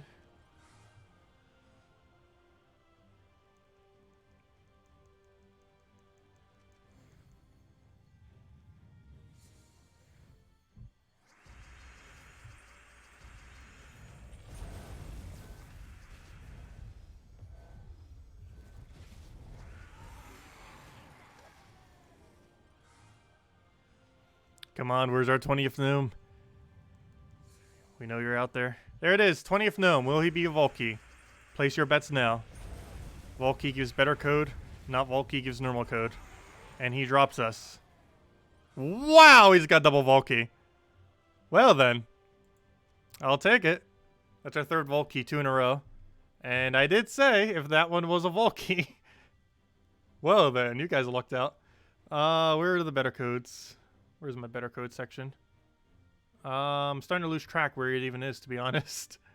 Why do I have so many of the old codes here? I need to go get rid of some of these. I believe this section is the ultra big section.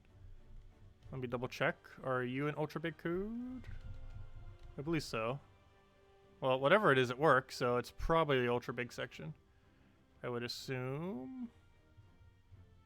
What one did I just use? It was the one all the way at bottom here. Let's see. We'll mark that down. Markety. Saving that. And also, obviously, we hit 20. And a Vault key, apparently. And there we go. Congrats, everyone. But that is some absurd luck right there. I'll take it. It's pretty funny. Okay, next order of business. Let me double check that this was a big code. Was it? Yes, it was. So let me go get that code to you guys. Did I not put it over here? Whoops, 1 second. And here is your super big code. Make sure to use it quick, because you'll probably die very, very quick in like 10 minutes or less. So you go and use that on gemsofwar.com with the game code section. Your invite code can be found underneath your settings menu. Whatever your game says right over there is what you put in. For your invite code, redeem code is right over in chat. It's copy paste random numbers and letters. And it gives the same reward as always. Or not same reward as always. It gives a better reward than always. 25 gems, 500 souls, and 5,000 gold. So it's worth about 3 redeem codes or so. And there you guys go. Enjoy, everyone. Also, our gems will now replenish ever so slightly They still got a ways to go. We still need 103 until we break up back to 19,000. And then we still need to break up to 20,000. Also, they do have an offer going on right now as well for Vault Key into 100 gems. They do this pretty much every Vault event. But it's still one of the better loots, so it's kind of worth mentioning. But I do have that as an offer if interested. Or you could just grind them out manually, which is the method we're going for. We're actually already up to 3 Vault Keys, so. And that was only within like an hour and a half. Actually, we were getting a pretty good rate, though we did just literally get 2 in a row. That was ultra lucky. Maybe we can get 3 in a row.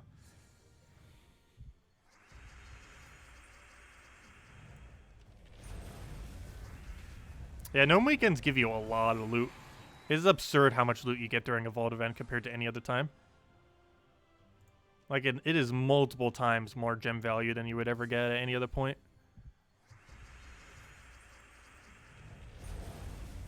I've still never fully broken down the gem value per hour.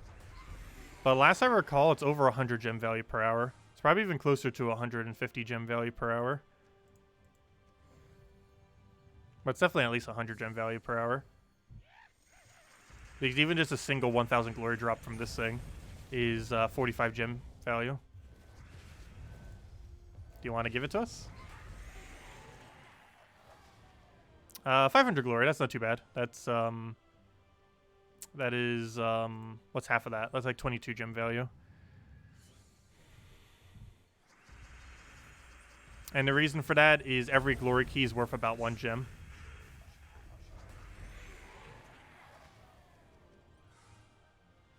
If you compare its value relative to a gem key.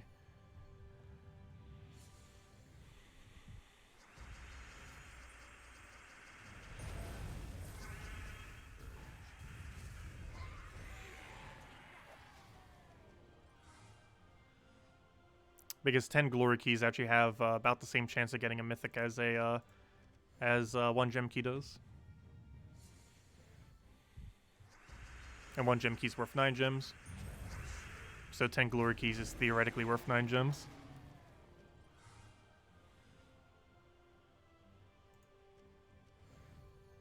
And 10 glory keys is only 200 glory.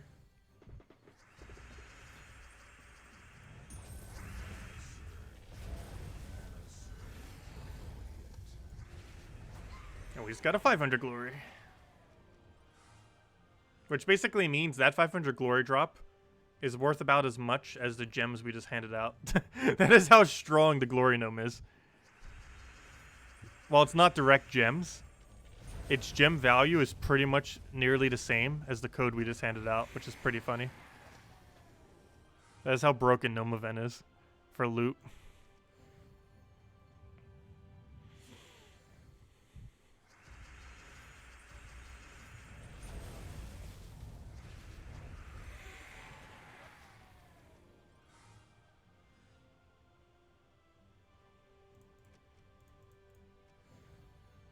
What's the most trophies anyone ever done in a week? I have no clue. However, it has probably been done in recent times because the highest rate in the game has existed only for about a month or 2 or so now. Since the patch prior to previous patch has it been possible to get the highest trophy rate in the entire game. And the highest trophy rate in the entire game right now, I believe, is about 250 per hour or so. You can Phoenicia for 2 per thing. You can cycle that about once every 20 seconds. So that's about 6 per... Okay, so about 180, maybe up to 200 or so. About 200 trophies is probably the max you can do per hour. And that means you could theoretically do that about 20 hours a day. Technically, there's some people that would probably do it that long. And if you did do it for 20 hours a day, that would come out to... oops, I forgot to mark out the other gnome. Whoops. We got 2 gnomes since then. There we go. But at 20 per day, over 7 days. I mean, 20 times 20, that's 40. Or 400, I mean. 400 times 7 is... that was 400 times 7. That's... Wait, why does this seem a little low? Hold up. Never mind. You could do 200 per hour. And then you times that by... My bad. I knew I did math wrong somewhere there. You do 200 times 20, which is 4,000. And then you do 4,000 times 7, and 4,000 times 7 is what is that, 28,000? So it is theoretically possible, though very, very, very, very unlikely, that someone could do about 28,000 trophies in a week. Realistically, probably closer to 25,000 or 20,000 plus. But it is technically possible for a human to do about 28,000 trophies in a week in the current state of the game. However, it is excessively unlikely. And I have no clue what the actual highest has been. But the realistic highest is about 28,000 in a week. And even more so, 20,000 plus would be a little bit more realistic. Because the calculations I did was assuming almost max rate and 20 hours a day. And there's no way you're going to maintain max rate doing it that long every single day. Like, you're going to slow down to some capacity. So 20,000, anything above 20,000 is realistically possible in a week in the current state of the game. It's very unlikely, and you'd have to play an absurd amount of time. But it is technically possible to do over 20,000 trophies in 1 week off of one person. No, we are not going to try that.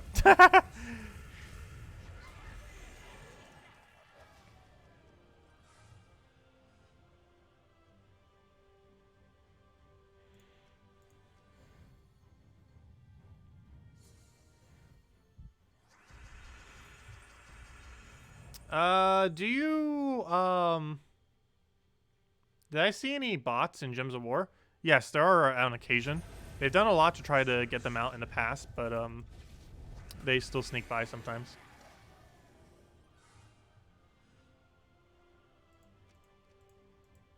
Wait, did I do the math on that wrong? Wait, I think I did the math on that wrong. It's 360 trophies per hour. Right? Because you get 2 per 20 seconds. So that's 6 per minute. And that's 360 per hour. My bad. I did the math on that wrong. It's actually possible to get way higher than that. My bad. So it's 6 per minute. Okay, let's do all the math. Let's do every single one, even the really simple ones. So, you get 2 trophies per battle with 3 every single minute. So that's 6 per minute. You then times 60. That is 360. You then times that by 20. Because that's about the realistic max you could do in a day. And that's 7,200. And then you times that by 7. And yeah, 50,400. My bad. I lied. It is technically possible to do 50,000 trophies in a week in the current state of the game. Probably realistically closer to 40,000. Off of one single person. And that's using the Phoenicia method for a very, very, very, very, very long amount of time.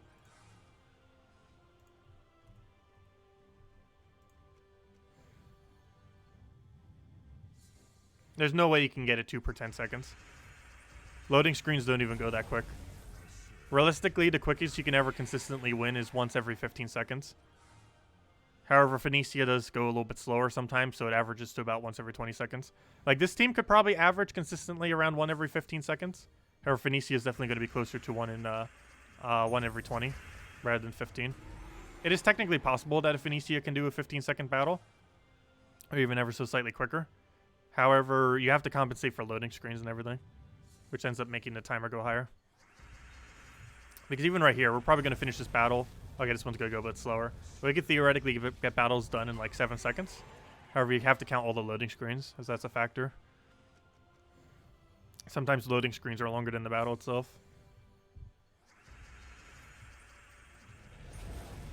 Because whenever I say a battle takes like 20 seconds or 15 seconds, I am including the time of all loading screens whenever I say that. Because if you're counting just the in-game amount of time for the battle itself, it's actually way lower than 15 seconds or 20 seconds. But you have to count loading screens for the full cycle from going to battle, which make up almost half the time sometimes. What is the Phoenicia team? The Phoenicia team is... Gosh, now I forget. I know it uses Phoenicia into Leprechaun. Let's see. It's this one right over here. And you need Red Storm Hero. And I'm pretty sure that's all you need. That and half mana star. Oh yeah, I know, because you need Mirage Queen. I know what it is now. But it's the full thing is Phoenicia, anything, Leprechaun, and Mirage Queen. And that anything has to have Red Storm. And generally you would run it with Hero as a Red Storm. And the whole premise is Leprechaun. The half mana off for Mirage Queen makes it so that Leprechaun will full feed Phoenicia, then you cast Phoenicia, and then you one-shot win. And you can do that on Explore 5. And the reason why Explore 5 is relevant is as of 2 patches ago, Explore 5, Explore now gives 2 trophies rather than 0. And it is the lowest Explorer you can do that gives 2 trophies. And Phoenicia, if you have enough stats, though you need a lot of stats to be able to one-shot it, but if you have enough stats, if you're in end game, or maybe even the later part or late game, you'll have enough damage off of her to one-shot Explore 5. And if you have that much damage to consistently do that, you can get the highest trophy rate in the game, which is about 360 trophies per hour, approximately. It is really high. Because right now, with the method we're currently doing, I am getting around 200 to 240 trophies per hour. However, that Phoenicia team can hit 360 pretty consistently per hour.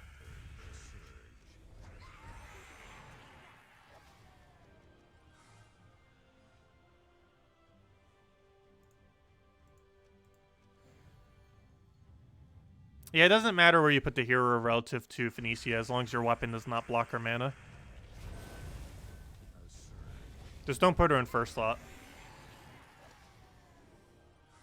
Just in case you somehow get trolled by damage because she is your only damage source.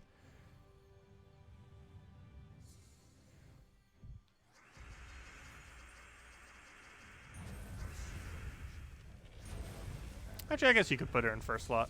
As long as you're not running in like some place that has mana drain or silence on skull, you should be fine actually with her in first slot. I guess it wouldn't really matter. Because none of her damage is based on her stats. Well, other than magic. But nothing steals magic off skulls currently. At least yet, anyways. That does seem like an interesting mechanic to add, though. Something that every single skull it takes steals like 5 or 10 magic. That'd be a little bit counterproductive, though, in that it wouldn't actually maybe be able to use that magic as well. But it'd be an interesting mix. It'd be a good anti-mage. Silent One was supposed to be a really good anti-mage, and back in the day it used to be. Though it isn't really anymore. But that would actually be a really cool premise. A troop that steals like 3 magic or something every skull it takes.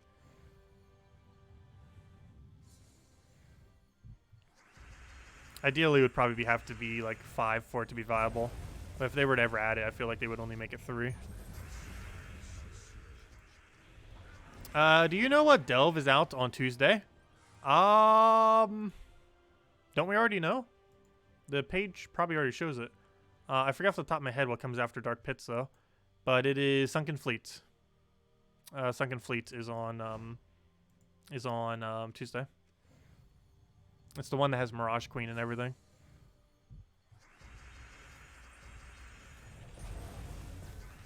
The almighty Mirage Queen.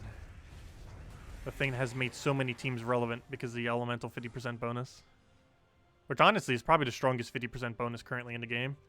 Not to mention the troop itself is actually good. It's one of the reasons why the Divine thing had to get nerfed. Because Divine Ishbala is already so good, and she has a great ability.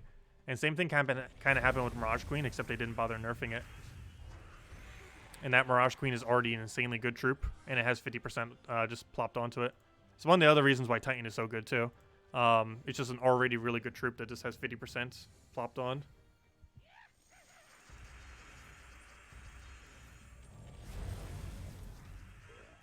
There we go, 24 gnomes. I feel like I've been forgetting some. I'm not sure if I have been or not. Oh, another Volkey. There's our 4 Volkey. We're doing really good on Volkeys. 4 Volkeys an hour and a half. That is way above average. We sometimes go Vault events without getting any. We're making really good this time. We even got 2 in a row earlier for our 19th and 20th. I forgot what we got the first one on. But we got it on 19, 20, and 24. So within the last 6 gnomes, we've gotten... sorry, not 6 gnome. Within the last 5 gnomes, we've gotten 3 Volkeys. That is insanely good luck. What are trophies other than activity in guild? pretty much just activity in guilds. There's a few cosmetics you can get for your guild as well from unlocking it higher. However, pretty much the only purpose is for recruiting purposes and to show how high your total trophies are. Beyond 1 million trophies, you actually gain no non-cosmetic benefit from having higher trophies. And up to 1 million trophies, you just get slightly more seals per day. However, it's such a small amount that it's basically 0 anyways. And it doesn't even count beyond your total, so it doesn't really even matter that much. However, every benefit beyond 1 million trophies is 100% cosmetic.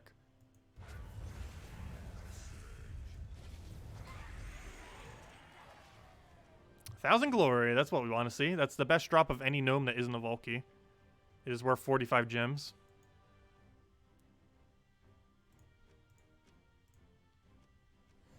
Also, let me update the thing. That is 25.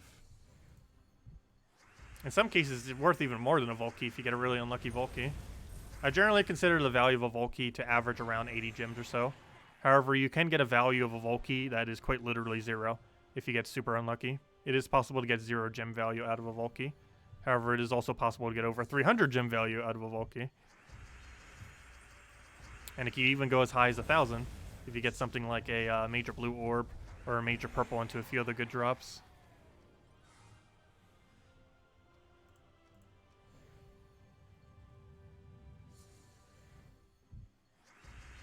Yeah, trophies, the biggest purpose of trophies is mainly just to show that your guild is active for the most part. It makes recruiting a bit easier. Like if you can say, hey, we're number 10 on the leaderboard or number 20 or, you know, even a number top 100 or something. It just makes it a little bit easier to recruit. Which is probably the biggest reason for having more trophies, more so than anything. Because it shows that your guild has been active. And to a newer player that doesn't know much about Guild War leaderboard and other things, or maybe not like a newer player, but you know, to a player that's just looking at a guild, the most immediate thing that they have to look at to how successful the guild is what is their trophy count. Because there isn't really much else you know about the guild other than their trophy count prior to actually entering the guild itself. So this makes recruiting a bit easier. It's probably the biggest reason for having more trophies.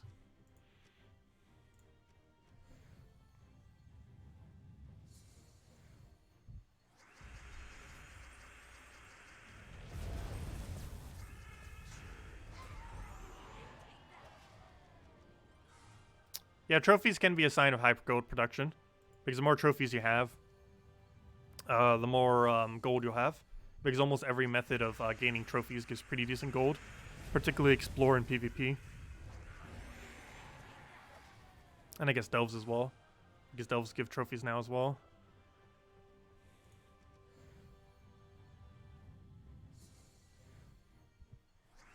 There are a few that don't give that good of a rate, however they're not really used that much anymore, like Arena.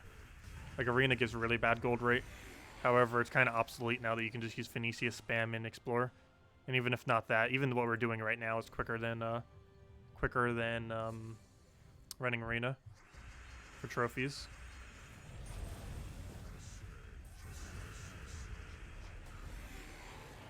You miss legendary tasks. I still get legendary tasks. It's a lot harder to reach, but it's still possible to get them. And they still have the same loot that they've always had.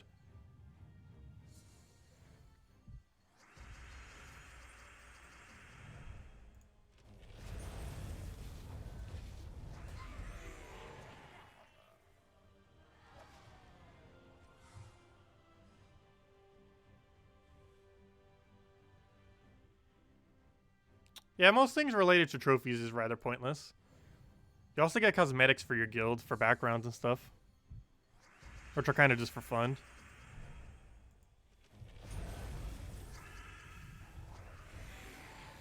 But if you're like an admin to the guild, or like second in command, or I think even third in command, you can see a bunch of things that you can actually unlock via trophies. So for example, if I... Also, why on earth was the X in the middle? But if I go over here, for example, underneath guild admin, we can see all the things that we can actually use these for. So, for example, I believe you unlock emblems from them. Yes, we almost don't have all of them. The only thing we don't have is the deer. Well, they don't have a dragon all the way over here? Come on, they gotta add more. It's like a griffin. That's a dragon. They don't have a nice, real good dragon for like the last ones here. There are dragon ones though, obviously. But yeah, you get new emblems up to 3,000 trophies. You get new borders up to 5 million trophies. But yeah, emblems are to 3 million. Frames are to 5 million.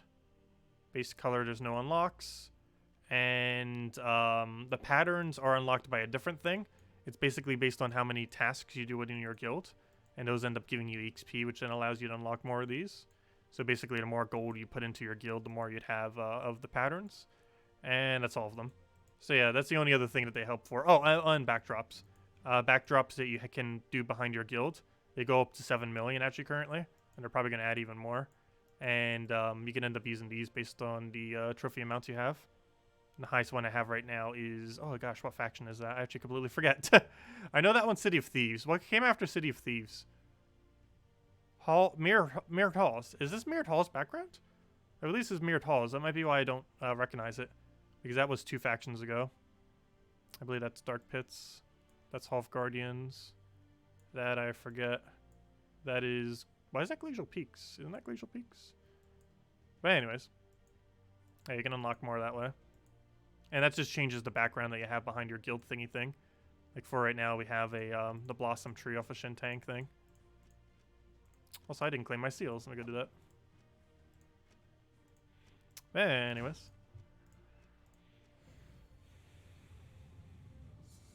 But yeah, it's just cosmetic stuff for the most part.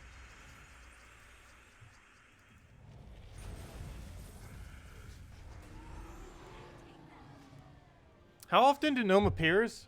Approximately once every 15 to 20-ish battles or so. So about once every 5 minutes at a 3 to 4 win rate per minute. The rate is normally lower, but it's much higher during Gnome events. So you can normally find one every 5 minutes or so, on average.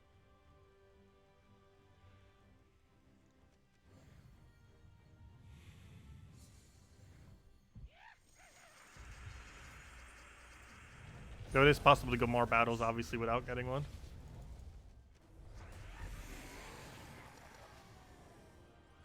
But that averages to about, how many battles is that?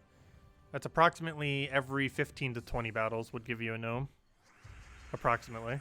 Obviously, you can take more.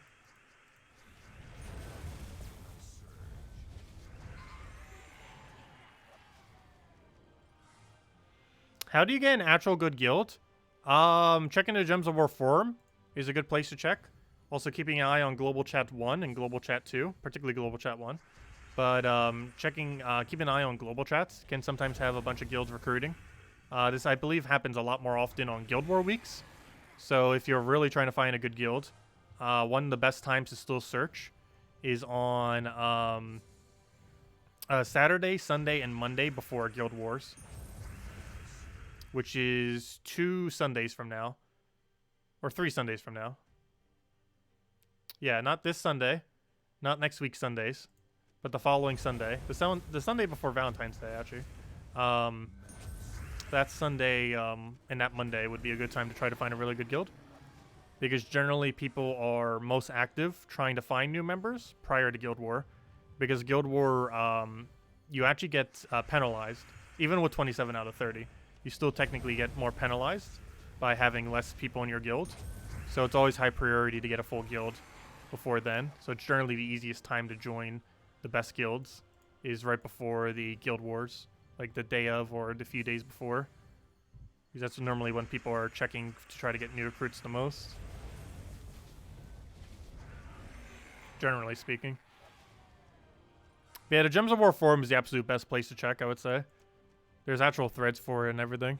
You can find quite a few guilds that are within what you're looking for.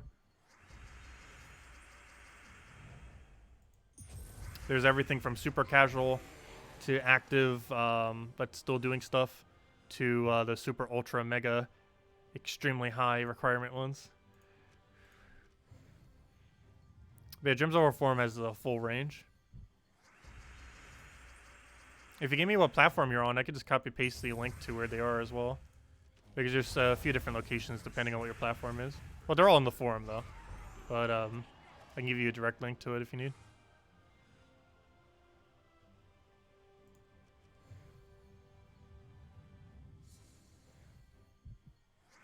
Yeah, quite a few of them. If you check top guilds too, they sometimes have their Discord in their thing. You could just join them that way. Or inquire about it.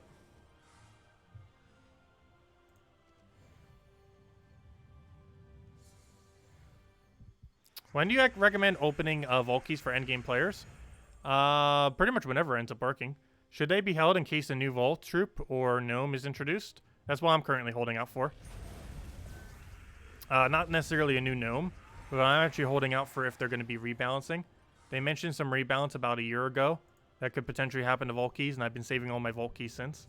So that's why I'm personally saving all my vault keys, because there's probably going to be a rework to them that we don't know if it's going to be beneficial or worse. However, we're going to likely know ahead enough of time that we'll know if we want to go use our resources or not prior to it happening. So I'm kind of hoarding them out until it happens. Also, while we did really good on vault keys this hour, we have done horrible on our actual number of gnomes.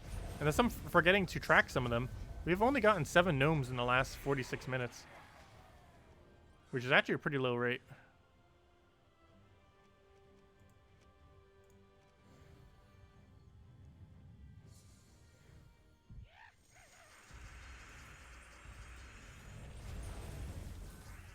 As I say that, there's another gnome.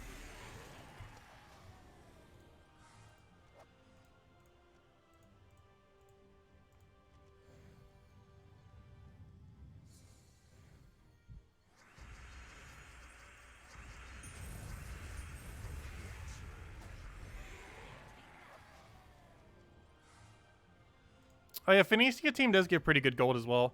It has the highest rate of trophies. It does not have highest rate of gold, but it's still a pretty decent amount of gold. I forget the exact rate on it, but I believe it's around, I'm not even sure what it rolls out to. I believe it's about 200,000 gold per hour. So Explore 12 would still be way better, obviously. But it's not bad at all. But I actually forget what the gold rate is for it. I believe it's around 200 to 250,000.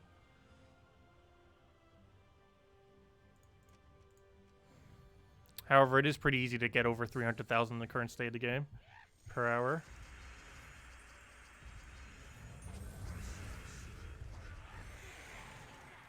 Also, as I say, we aren't getting any gnomes. We're just getting showered in gnomes. Gosh. Oh, and a 5,000 gold drop, or 5,000 soul drop too. Nice.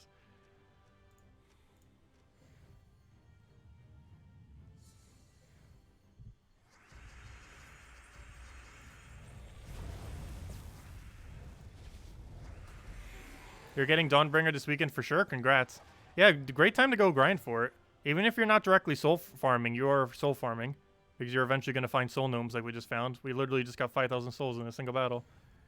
Like, it adds up pretty quick. We're on average getting over 10,000 souls per hour. And can easily get around 20,000 if we get lucky enough to actually hit some of those 5,000 in an hour. Because with how many gnomes we're getting, on average about, I want to say 5 per hour. Will end up being soul gnomes or so, 4 to 5. And on average, he's going to give you 2,500 souls each time, which is 12,500, assuming you get 5 of them in an hour, on average. And if you get lucky to actually get some 5,000, it's going to be higher than that. Yeah, I don't know why. My chat keeps, like, wanting to work and then not working. I'm not sure what's up with it. Before, it was completely not working, and now it froze again. I honestly have no clue what it's doing. But it's been acting weird all day.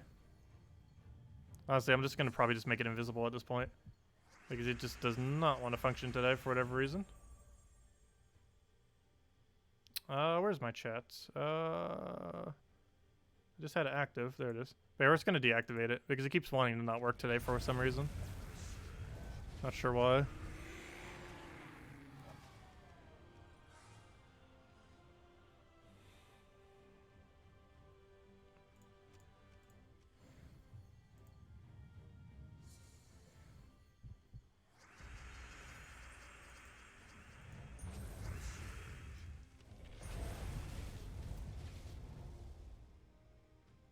Yeah, Doom's crossbow should be this Monday. It's a pretty nice Doom weapon. I don't feel like I use it as much, but it's decent.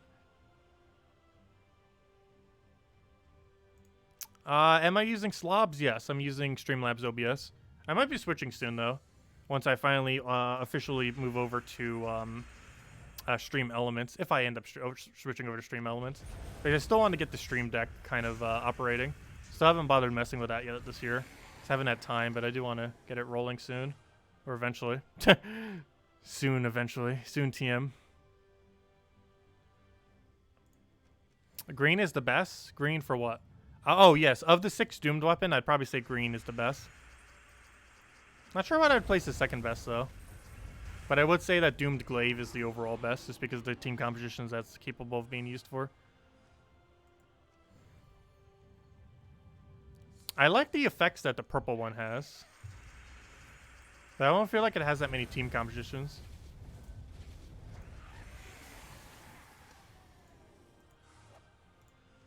Another 20 ultra rares. Not the worst drop he has, not the best. Best would be 12 epic ingots. However, 20 ultra rares, technically 2 epic ingots, so I guess it's still good. Yeah, Doomed Club is pretty nice. Though there's so many good brown weapons that it's not too big a deal if you don't have it. Still a nice one to have, though. Yeah, brown is also good, but the sheer number of brown weapons make it a little bit less relevant to actually own it. Because there's definitely not a lack of good brown weapons, that's for sure. There's probably more good brown weapons than any other color, for the most part. Not that other colors don't have good weapons, but brown just seems to have some of the most.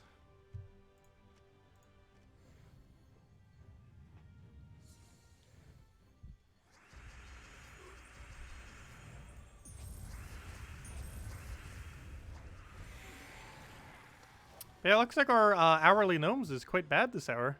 Only 11 or so. Though I can't really complain. 3 Volkies this hour. So even though we only got 11 of gnomes, 3 of those gnomes were Volkies, so we're up to 4 Volkies total within 2 hours, which is definitely way above average. So can't really complain about that, even if we're getting slightly less gnomes this hour.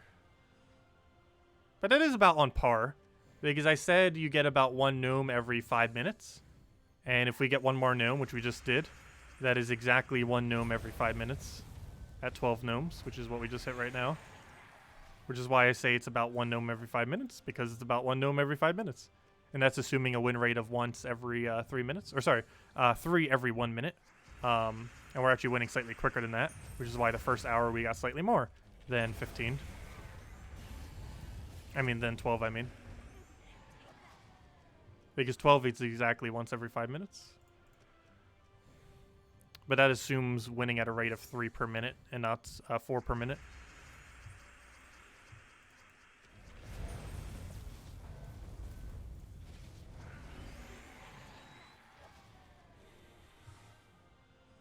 At 4 per minute, it would average 15 per hour.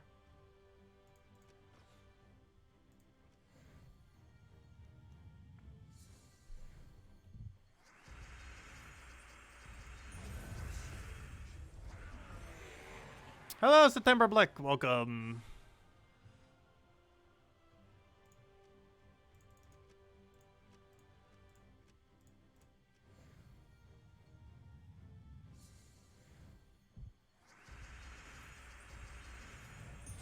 Is there a good replacement for Mirage Queen on that team?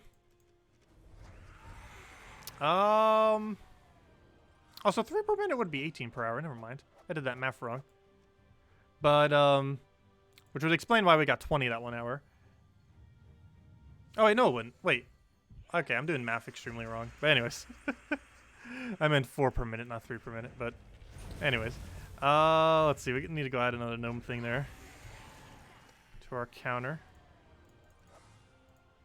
Starting to make up for gnomes all at the last minute. Can you write down how many Volkies you found? 3. Or 4, sorry. Sure, we can go do a counter for Volkies as well.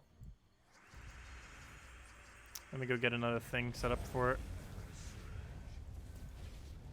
Might as well keep track of both.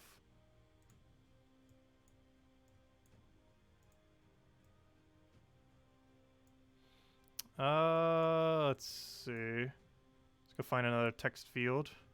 What do we need for that? Add text, add source. Name it, add source. No, I don't want it. Another.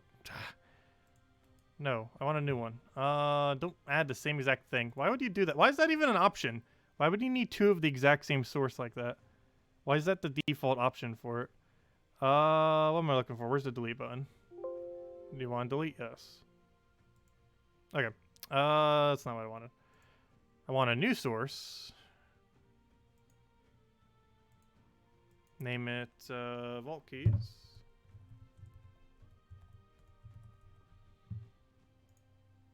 And what text do we do with that? 72. And, Vault Keys 4.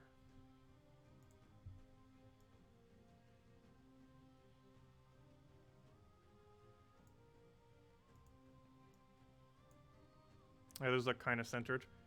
There we go. We have data points.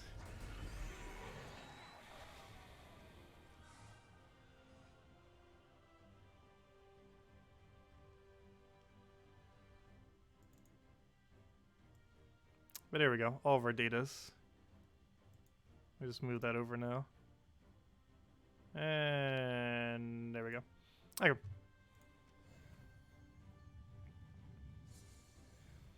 Good replacement for a Mirage Queen. You don't have her fully traded. There isn't really a one-to-one replacement for Farce or for Rowan in that regard. I guess you could do a second Leprechaun for now until you get one. And you can also run 20% mana start to kind of help get the last little bit for it. But it will be slightly slower without Mirage Queen. But you can just run double Leprechaun or something. And just run with a 20% start rather than 50% start. Off by using a medal for it. But no, there's no option that's as good as Mirage Queen for this team. You kind of have to use Mirage Queen for the best effects. But double Leprechaun wouldn't be too much slower.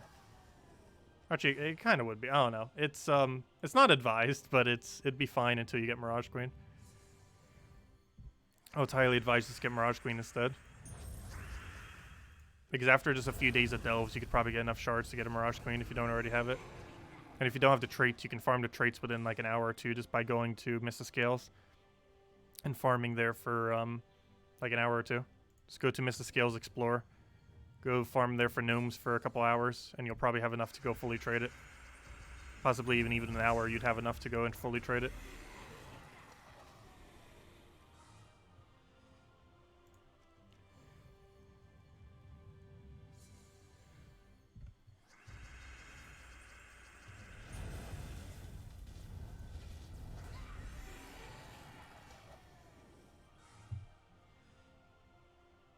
Because you can get quite a bit of arcanes from doing Explore.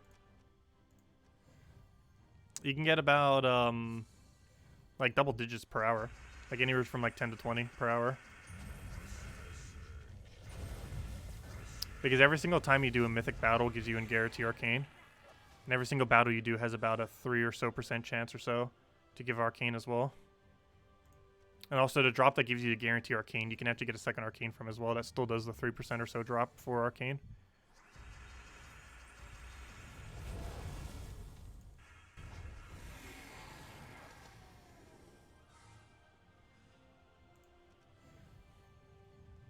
So I'm pretty sure this code has already been used up, but don't forget to double check that code. Almost guaranteed it's been used. Well, just in case it hasn't.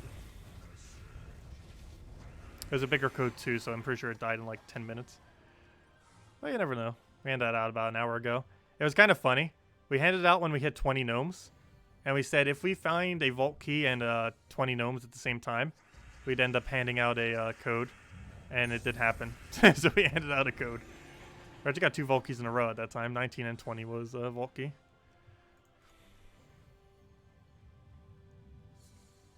What's the best difficulty level to farm? There is no difficulty level in Explore anymore. Unless you mean like the actual Explore level that you do. But there's no, like, the old version of a difficulty doesn't exist anymore. But as far as the actual thing, it depends what resource you're looking for. 3 has the quickest win rate, so it's best for EXP, Class EXP, Hero EXP, and for farming gnomes. 5 is pretty good if you can one-shot Phoenicia. However, I'm not sure if you have that set up. And 12 would be the other best, which is for gold and metal farming.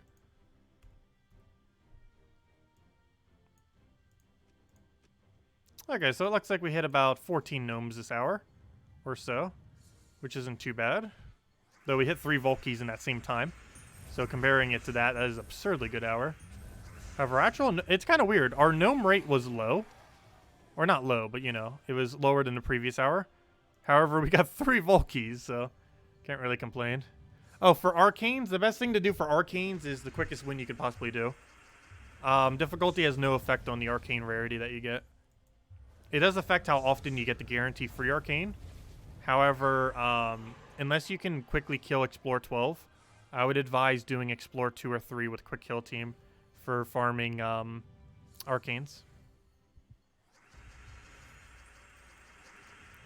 If you can kill Explore 12 on a rate of 30 to 40 seconds per battle, it is worth doing. However, if you can't, just stick with Explore 2 or 3 with Quick Kill, and it'll give you nearly the same rate. But I do believe if you can consistently win Explore 12 in about 30 to 35 seconds or so, it is the quickest method for arcanes in the game. But if you can't win it that quick, which is somewhat hard to win that quick without like a Scorpius team or something else, it's better just to stick at Explore 2 or 3 with a quick kill. And the only reason why Explore 12 is so good for arcanes in that regard is you get a guarantee arcane like every single time you go through almost. Because every time you do a mythic battle is a guarantee arcane, which gets rid of a lot of the luck factor. Because if you're farming Explore 2 or 3, the amount of arcanes you get per hour is extremely luck-based. However, if you're doing something like Explore 12, even if you got unlucky, you're getting a guarantee really high rate per hour.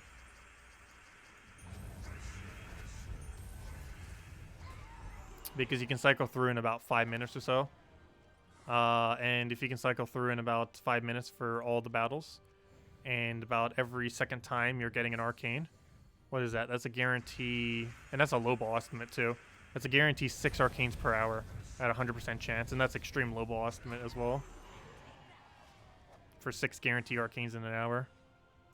And it's closer to almost double that. That was just extremely low balling it though. And it's not even counting the random chance that you could just randomly find arcane as well. That's just the guarantee ones. But it is possible to get a guarantee upwards of 10 per hour. Not even counting the ones you get off of luck by doing Explore 12. But that assumes you're winning in about 30 to 40 seconds per battle or so.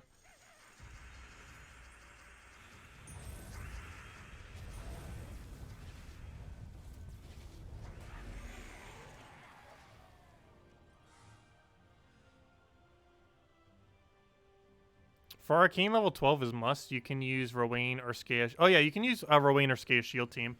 The team is Skea Shield, Rowan, Leprechaun, and then one other option. The other option, if you don't have too many other things like Mirage Queen or something, you could just opt for... actually, you wouldn't need Mirage Queen in that team. But you could opt for something like a second Leprechaun. Would end up working out pretty decently. You can even use that new troop that ended up coming into the game today, or this week, I mean.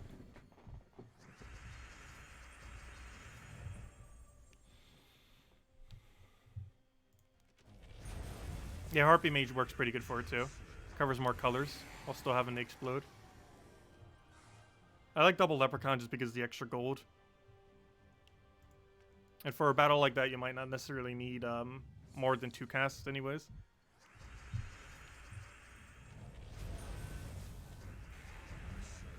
Because normally you only need, I believe 3 or Skea Shields to finish out a battle like that. And normally what would happen is you cast Leprechaun, then you use our Skea Shield. You cast Leprechaun, then you use our Skea Shield. And then casting your 2 Leprechauns would have given your first Leprechaun mana again. And then you cast that Leprechaun, and then our Skea Shield. And that's all you would need. And then you cast Rowan and then win. And then rinse and repeat.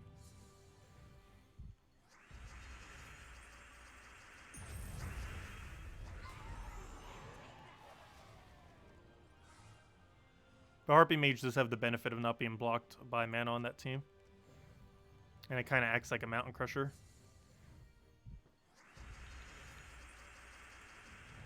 Which works good since you don't actually have Mountain Crusher when you're using our Skea Shield. Alright, that's what I was talking about that 20 HP thing. Goblin King can appear in last slot with 20 additional HP.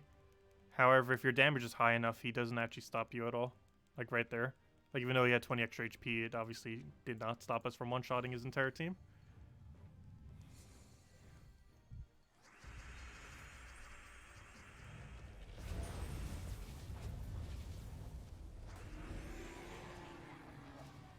Yeah, 3 cast kills the entire team.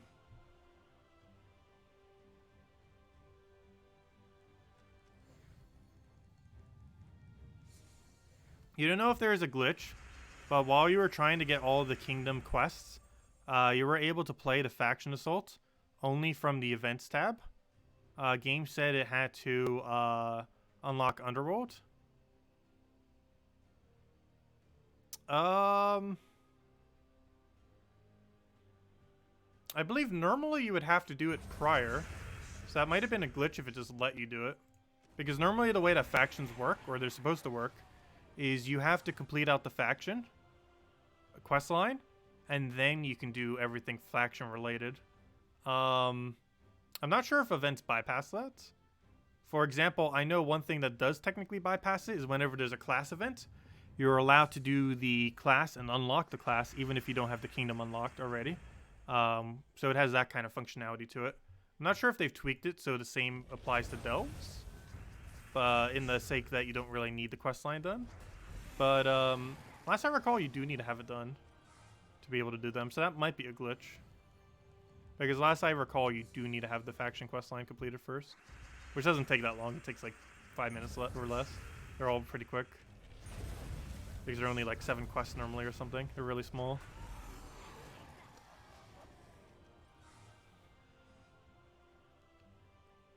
Ugh.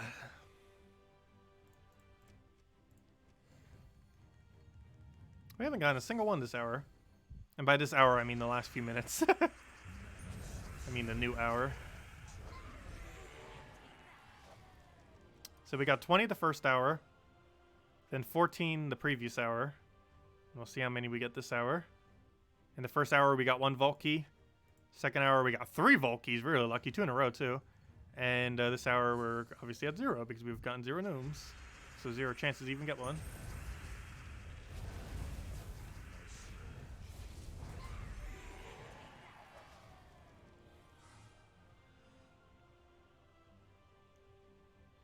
But yeah, we'll keep track of it all this weekend just to see what our totals come out to. Just for fun. I feel like we're a bit above average on vault keys right now. Last I recall, it's about 1 in every 15 gnomes during a vault event drops a vault key. And right now we're at like under 1 in every 10.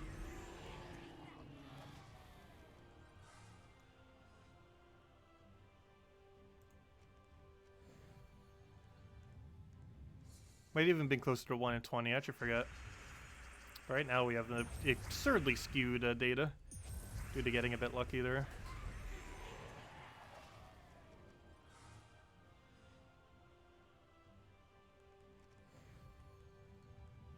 I should have kept track of how many gems we get to. That doesn't really matter too much. Honestly, any amount of gems we get from this is going to be completely overshadowed by the our tribute. We're going to get a lot of gem value. Like, our gem value is going to be more than how many gems we'd get from tribute. However, as far as physical gems are concerned, we are getting probably more from tributes over the course of a day than we're going to get from farming a gnome event. So you never know. You average around 10 to 20 physical gems, like actual physical gems or so, per hour while doing vault event. However, that does not count the use of vault keys. If you count the use of vault keys, that increases by probably about another 40 or 30 gems per hour, because there's 2 physical gem drops off of vault keys, a 100 gem drop and a 250 gem drop. The 250 gem drop is relatively rare, but the 100 gem drop isn't that rare at all. And those are actual physical gems. There's 4 physical gem drops that can happen during a gnome event. Normal gnome has 5 gems and 20 gems, and when you do a vault key, the Cedric in the vault key has a 100 gem and 250 gem drop. Those are all the physical gems you can get during a vault event. Also, this thing is lagging. I should probably restart the game. We actually haven't restarted it a single time this entire time, and definitely should. Normally you should do that probably about every hour or so when you're doing Evolved events. So technically every single hour before we transition to next hour. If we're keeping track on gnomes, we should probably reset it. Otherwise it'll make some of the other hours slightly slower due to that. And there's our tribute. Speaking of physical gems, there's 13 of them. And let's keep going. That's much better response time. Hello, John. Welcome.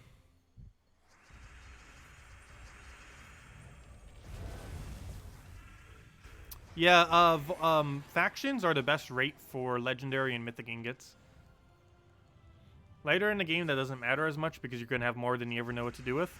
But throughout early game, mid game, maybe even the earlier parts of late game, it is actually pretty beneficial because you'll get all the legendary and mythic ingots you ever need just off of factions. On your lunch break at the moment, nice. I had my lunch a little bit earlier before we started. I'll probably be heading out in the next hour or so, maybe a little bit less.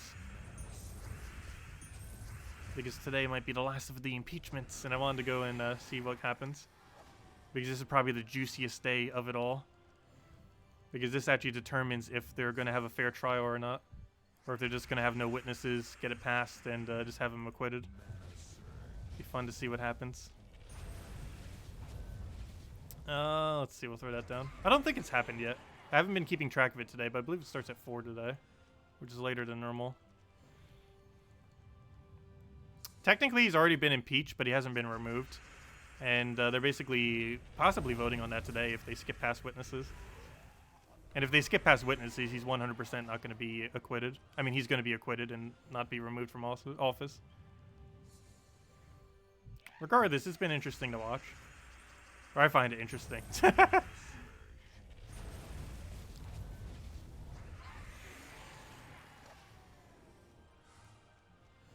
Oh, we got another gnome. 35.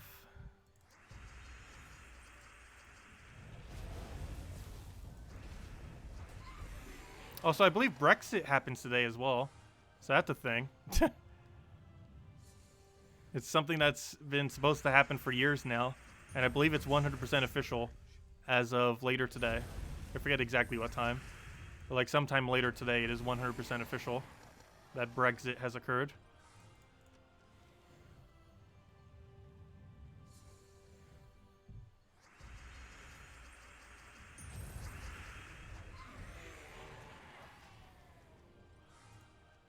Alright, this is much quicker. I should have restarted the game earlier. I forgot how much time that actually saves. Oh, they are skipping witnesses? Oh no. Was that already voted on earlier? Brexit is in 3 hours? That is very soon.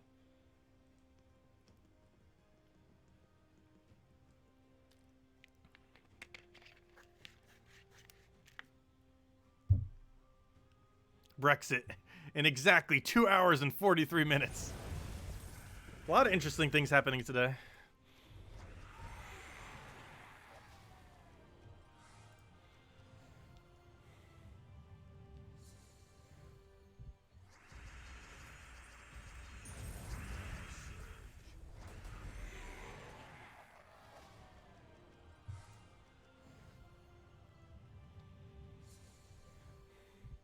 What do we even grab here? Take that for now.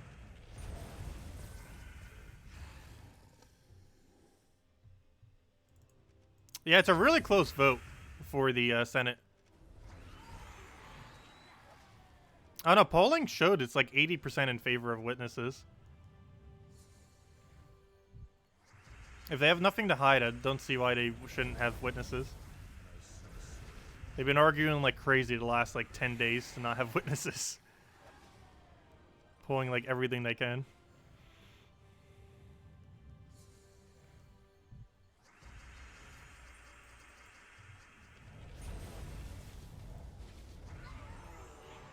Also, I believe if it's a tie, it's still not a tie.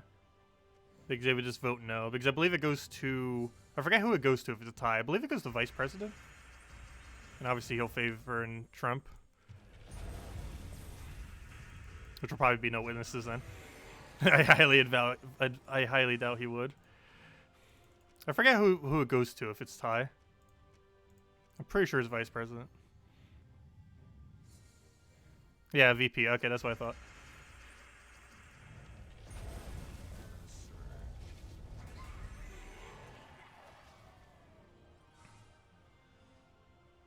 Oh, yeah, I've had C-SPAN, or not C-SPAN running. I've been having it off of other news networks. But it's still the same thing, obviously. But I don't know. I didn't find it that boring. Like, obviously, you need to do other things while watching it. You shouldn't just be watching it. But I don't know. I personally find it interesting.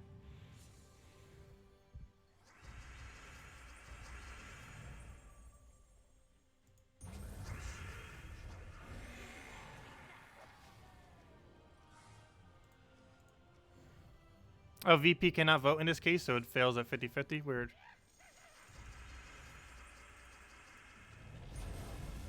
What is the best place to farm with Phoenicia team? Pretty much the same places where it's good to farm with the team we're using right now. Oh, good. We just got 1,000 glory. So you can do Zhejian. You can do Leonis Empire. Or Scale wouldn't even be that bad. I don't know. There's several locations. I believe you could even get away with KZL. I don't believe has anything that gets in the way. Forget the absolute full list, but as long as you're finding nothing annoying in the kingdom, you can pretty much do it wherever you want. As long as you're consistently one-shotting and having nothing really getting in your way of preventing you from instantly winning.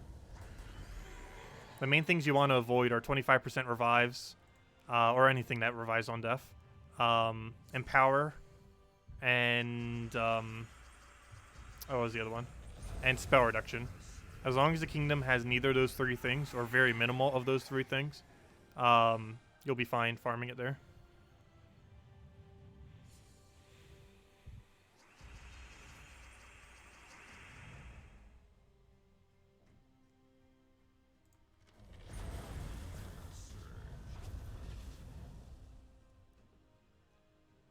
As long as you don't end up blowing up the earth,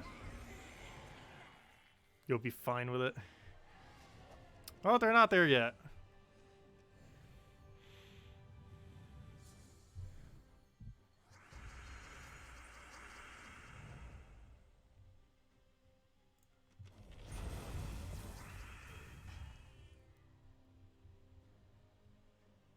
But yeah, have they not actually had the vote yet then? Because I don't think that's till later today. Because they could say they will and then not. Though that's very unlikely. But you never know. Crazier things have happened.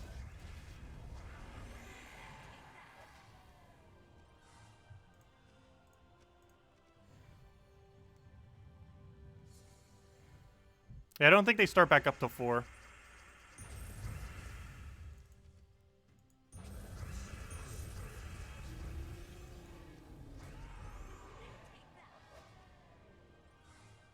Oh no, I didn't catch it this morning, so. And I didn't catch the end of yesterday to hear what they said.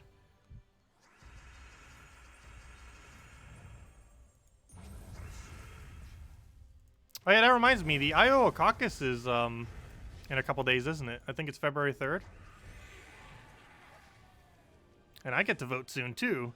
It's South Carolina, I believe, 4th, if I'm not mistaken. It goes Iowa, then New Hampshire, then... Oh wait, never mind. Is South Carolina 3rd? I forget. What's after New Hampshire? It was either something then South Carolina or South Carolina then something. And I believe it's Super Tuesday. The Iowa votes on the 3rd, which will be the first voting in the primary for the next presidency thing. Also, I'm curious to see how much Trump's opponent will actually get. Well, it never really gets mentioned. Trump is being contested. And I believe he has like 10 to 15% in the polls or something. It'll be interesting to see how much he actually polls during the caucuses. I completely forget his name because he's like no media like really ever talks about him. And I honestly didn't really bother looking up much about him. But I think there's like 2 people running against Trump, one of which is actually doing like not horrible. Not enough to win, but enough to probably be noticed as of the 3rd.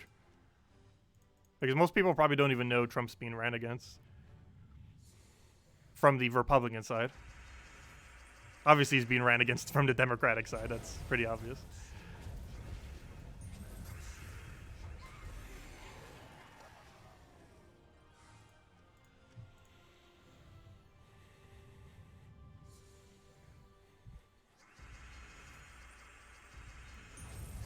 Let's see, we'll take that. Get her weighing down.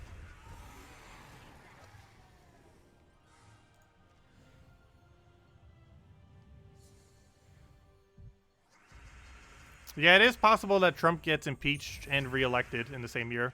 He has officially 100% been impeached. He just hasn't been removed.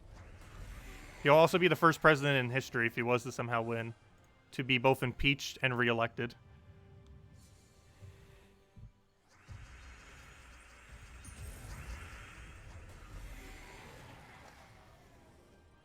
Which, honestly, I wouldn't be surprised if that happened.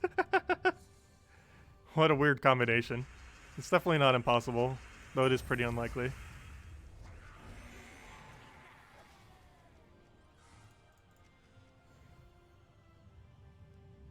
You'd like to get off this planet, thank you.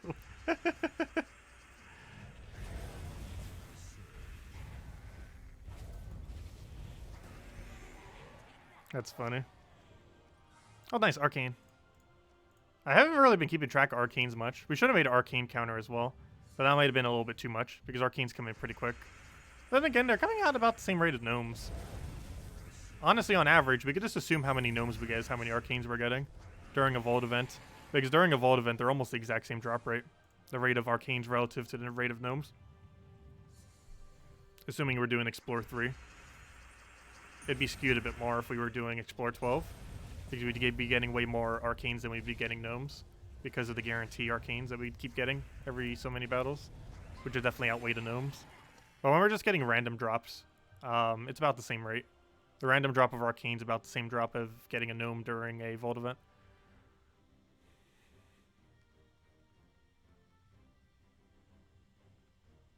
I feel like the United States voting system is way too complicated with the Electoral College. Like, the spirit of the Electoral College kind of makes sense in that you can't just go to, like, California and all the excessively densely populated areas and just pander to them. But it doesn't really make sense in the sense that the whole system is just overly convoluted. And since every state has states' rights and they all run it differently, it's just so strange. Like, even just the difference between New Jersey and South Carolina as far as voter registration, voting, and all that, it's just so much different. And they're not even as different as some of the other states either. They're relatively similar, but still extremely different.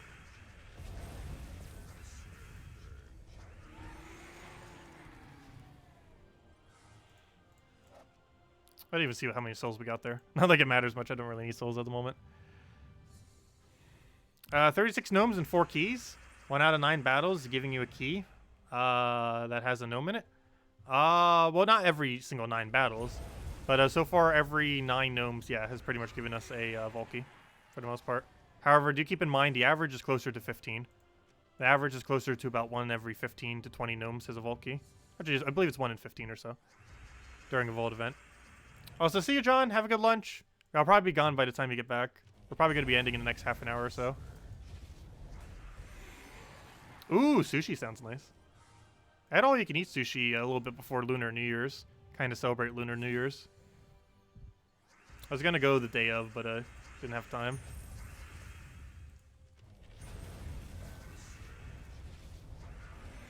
I believe they were running some kind of special for it, too.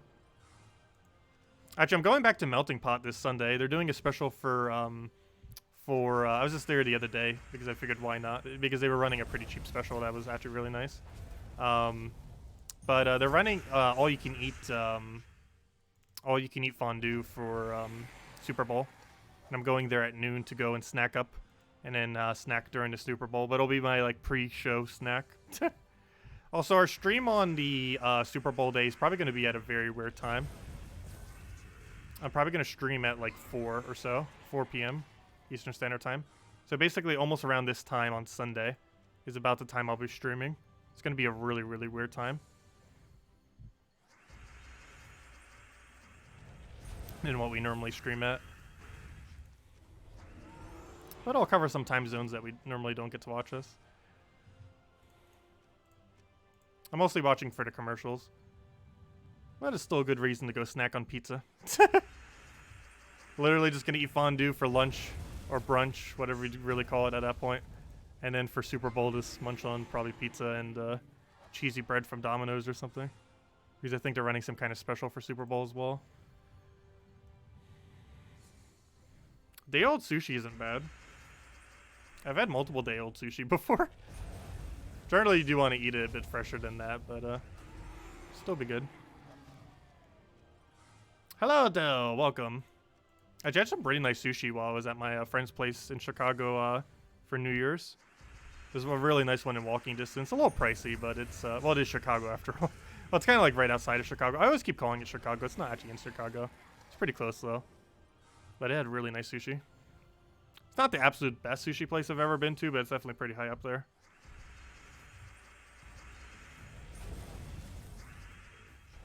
There's not any excessively good ones by me currently, though, where I live in South Carolina. Like, there's a lot of ones that are competent, at least, but they're, like, none that will, like, blow you away. It's more like just sushi for the sake of eating sushi, which isn't bad, obviously. Oh, we didn't kill. Oh, how could you? How could you not? I guess the extra 20 HP finally got in our way for once.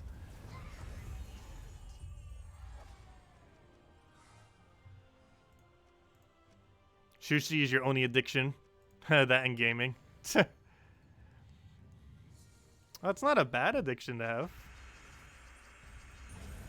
There's definitely worse foods that you could be addicted to, that's for sure.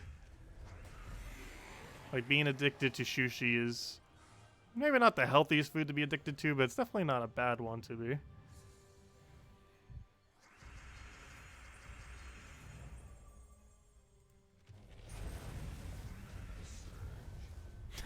Why Gamora? That's a really funny reason to actually watch. I watch normally for halftime show, for the commercials, and hoping that something interesting would actually happen. Unlike the previous Super Bowl.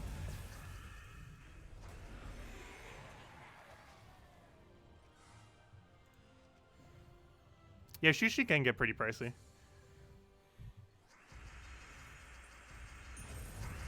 Well, a lot of hobbies can. Like, ever since I got a Switch, I've been paying so much more for gaming every single year.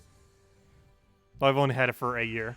But in that year, I've probably spent, since I got a Switch until now, which has been 14 months, I've probably spent a little over 1,000 on Nintendo-related things. Between controllers, the console, like on hardware alone, we're probably up to about 500. And if you count the capture card, we're probably up to 700 in that regard. And if you count all games, yeah, it's almost probably 1,500 actually, now that I think about it, within like 14 months. However, that's counting some games I don't currently own. For example, I already have Animal Crossing bought for $50 because I ended up buying that other pack thing. Or technically it's $47.50. So I technically already own that. And 2 other games as well, which I'm counting as under that. So I won't need to actually buy too many things underneath the next couple months. Because I still have 3 redeems for games. Because they were running an offer last year for... it basically came out to $47.50 per game if you buy them digitally. They expire after a year, but they still last for another 5 months or so. I'm not sure if anything else other than Animal Crossing is really coming out in that time, though. I was thinking about getting Mystery Dungeon, just because I never played the original and I've heard a lot of good things about it. I still haven't played the demo yet to see if I actually do want to go get it. But I'll probably use one of them on that. I'm not sure what I'll use the third one on. How likely is it that Soul Gnome drops a Vault Key? All of them have the same rate. It's about 1 in 15 or so during a Vault event. But every single Gnome drops about a 1 in 15 chance, approximately. My data is showing much higher right now, obviously. But it is closer to 1 in 15, not 1 in 10.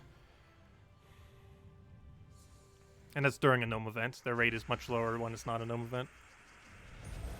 What is a Gnome? Basically, when you fight a bunch of various battles, you can find a Gnome. These battles that they can appear in are things like PvP, Arena, Explore, Challenges, and Quest lines are the locations where you can end up finding Gnomes. And basically what Gnomes are is they are random things that can appear in a battle that give you additional loot.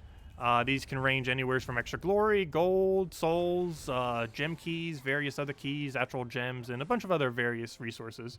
And it is generally a good idea to farm during these times. about once every month for 3 days, which is currently going on right now. The rate at which you can find them is drastically increased. It also increases your chance of being able to find the vault key off of them. Vault key is a very valuable loot that they have, which ends up giving some unique troops that can't be obtained by any other means. The most noteworthy of which is Cedric, which has 100% gold gain for the duration of its battle that it's used in. But it also gives quite a bit of other loots, like 100 gem drop, 250 gem drop, a bunch of gem keys, a bunch of event keys, all the orbs in the game, and a lot of other similar valuable loot.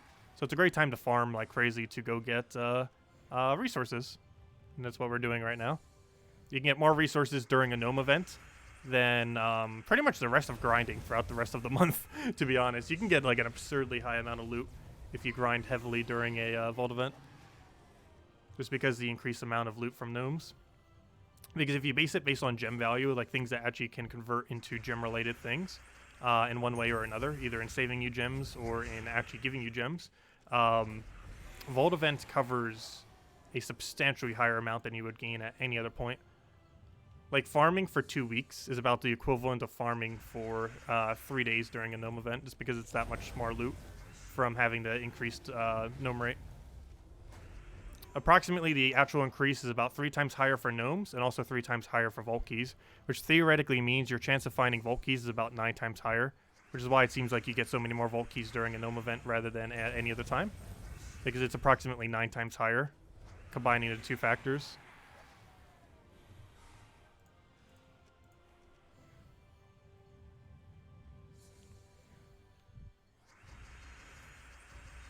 And if anyone else has any other questions, let me know.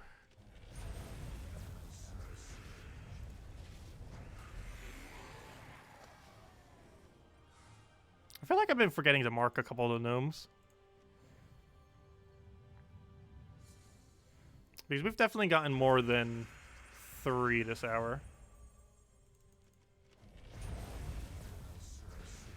Because we've been going for half an hour and I only have 3 marked so far. Pretty sure we have a little bit more than 3.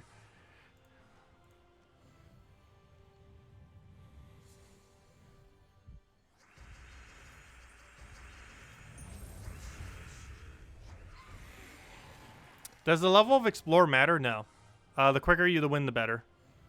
So you should be doing something like Explore 2 or Explore 1 or Explore 3. Whatever you can one-shot quickly.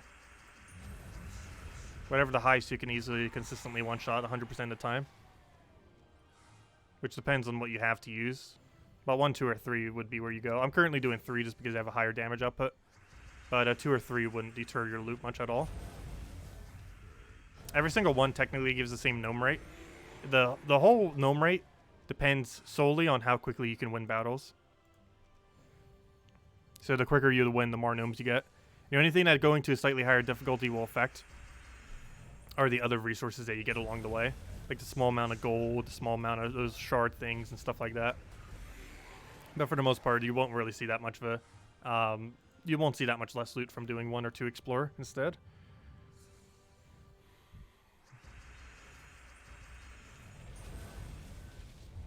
You're around level 100. Should you be playing normally right now? You're just finishing quest lines and doing dailies. That sounds fine. Or should you be trying to capitalize on the gnome event? What you're currently already doing is correct for finding gnomes. Doing quest lines and doing dailies all do have the capability of giving you gnomes. Your daily adventure board, which I forgot to mention, does have the chance of giving you gnomes. So daily adventure boards and quest lines, as well as challenges if you're doing the lower end of them, all 3 of those do give you gnome chance. So doing those is perfectly fine. It's actually a good idea generally to go consider getting all your quest lines done during a gnome event, because you'll get more loot from doing them than you normally would, and they're relatively quick battles. They're about as quick as what you can win Explore for the most part. Though I believe Explore 1 is actually quicker than them, depending on what you have to use, but they're still relatively quick, the quest lines. Especially once you get Rowan. You get it from completing a Forest of Thorns quest line if you haven't already. You can just do Rowan into Mountain Crusher, or Rowan into Urskia's Shield. And if you don't have anything yet, just use Rowan with any hero weapon that doesn't block it in front of it. And then just take some quick mana off the board to go get her up. There we go, 38. I feel like we're probably at least 40. I just forgot to mark a few. But it will.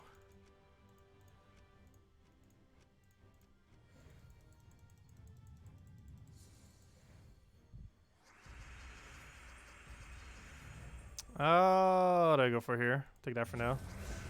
Grab our splodies. And then kill it out that way.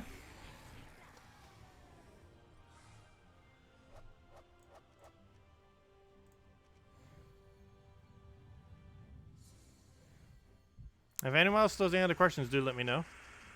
We'll probably start wrapping up in the next 20 minutes or so.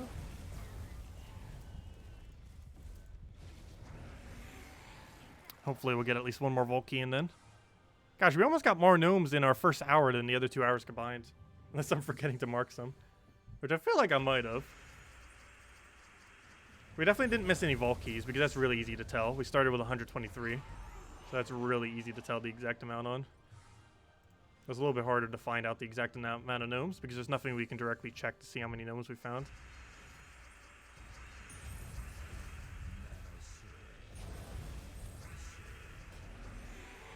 That would be kind of cool if the gnome event itself actually had a tracker for that. Like a gnome kill tracker for the event. Maybe even like a leaderboard for it.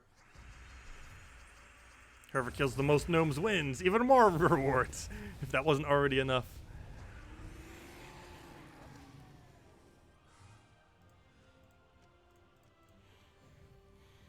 Actually would be kind of interesting. The only problem with that leaderboard, though, is it would benefit people who are already gaining absurd amount of resources, which would kind of defeat the purpose. Because most of the other leaderboards are to sync resources. If they were to make a leaderboard for that, it would just bring even more into the game.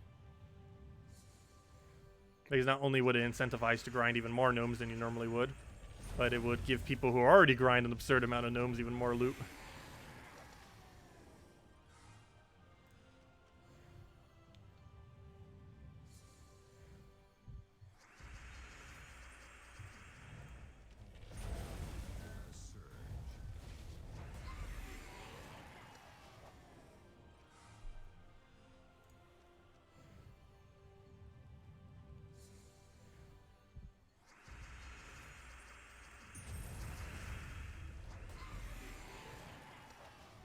Also, in 3 hours, we pretty much farmed the entirety of that pack that they're selling for 10 bucks. Or, you know, 5 individual things. Because if we get one more Volt Key, the amount of gem value that we got relative to how many gem Volt Keys we got is pretty much the exact same value that you would have gotten from spending 10 bucks. And we just manually grinded it. And there we go. Nice. That's 2 in 1. So let me go fix a couple things because this just got ruined. The dimensions, and it will bother me. Where is the correct dimension? No! I hate when it ruins it that much. Okay, now I need to go click on this all the way over here. There we go. Luckily, it still had an option. Sometimes it doesn't even have the option when it ruins it that much. So let me go make this go up a number. Let me go make the other one go up a number. Where's my Volt Key one? Make that go up a number. And there we go. In 2.5 hours, we have grinded out the entirety of the thing. Or, you know, how much you would have gotten if you spent 10 bucks. Yeah, off the flash offer. We've gotten 5 Volt Keys, and right now they're selling 5 for 10 bucks. So we were able to get it manually in 2.5 hours, it looks like. So that's not too bad. Plus, we're getting a bunch of other loot along the way. Obviously, we're not just getting the Volt Keys. However, Volt Keys is one of the bigger loots from it, of course.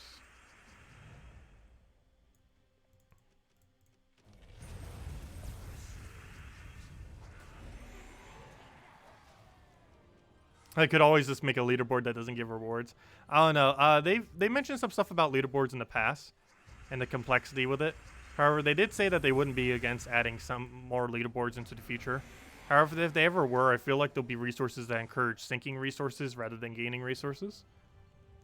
For example, something like Treasure Hunt having a leaderboard would probably be a lot less unlikely because it would encourage people to gain resources.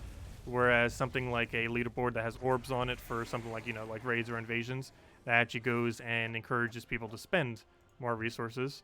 So if they were to ever make a leaderboard, it would be geared towards spending resources because the leaderboard itself would obviously have some amount of rewards, and those rewards would bring more stuff into the game.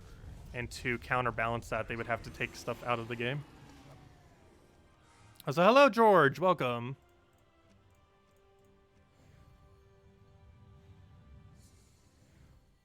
Because it's very unlikely they would ever add a leaderboard that is just cosmetic, just for the sake of having one.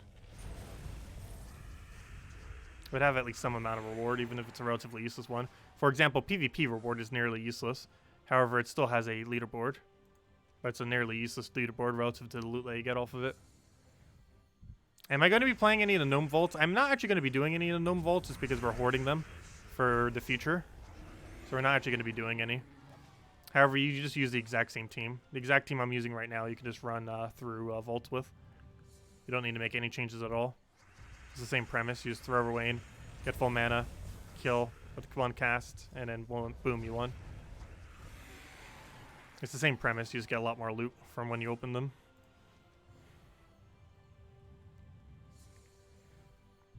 But yeah, we'll be having an absurdly large vault key opening eventually. Hopefully by 5.0 patch, because I believe the gnome rework will be in place by 5.0. We have no confirmation on that, but it seems like about the time when they would do it. And 5.0 is coming sometime this summer. So expect this summer a 200 vault key opening. Or something like that. Because we're going to have an absurd amount of vault keys by then.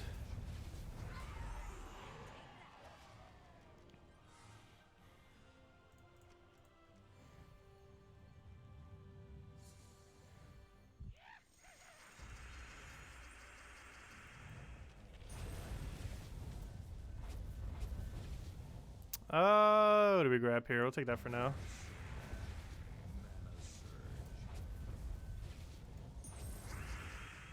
Would you play the vault opening battle at lowest difficulty? Yes, you should play the vault at the lowest possible difficulty. Oh, 1,000 glory, nice. Yeah, all you do for a vault is just use the exact same team. And it's basically just a normal battle. Like, you go into your vault key, you click on it to go use it, and then you fight this battle. It's just a bunch of treasure gnomes. It's about as difficult as an Explore 2 battle would even be. And then you just go and quick kill it, get the kill, and then you get 3 normal treasure gnome drops, and then you get Cedric drop table. Cedric's drop table consists of things like 100 gems, 250 gems, all of the smaller orbs, all of the major orbs, a 20 gem key drop, a 15 event key drop, a 2,500 soul drop, a 50,000 gold drop, a 50 diamond drop, and Cedric Sparkle Sack himself as a drop, as well as all the Vault troops as a drop, which are all useless other than Cedric. And I believe that's pretty much every drop he has. I don't think I forgot one. But those are all of his drops. And those 3 gnomes just drop what they normally drop.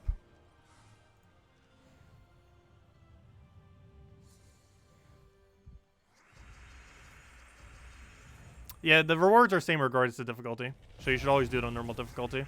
The fact that there's even a difficulty slider there is still a leftover mechanic from a while back. They are going to be adding an actual proper difficulty to them in the future, which is one of the reasons why I'm hoarding my keys, because there is a good chance they're going to make a high-risk, high-reward version of Vault keys, and given that we have higher stats, we should be able to do it pretty easily. So that's why I'm hoarding all my Vault keys, because there's a good chance that the new Vault key system not only will be able to get more copies of all those commons that are nearly impossible to upgrade by normal means at the moment, but it's also likely going to increase loot ever so slightly for people that can actually do the higher difficulty ones. But we'll find out when it happens.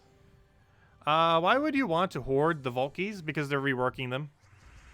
And we'll know prior to them reworking them if it's actually going to be a buff or a nerf.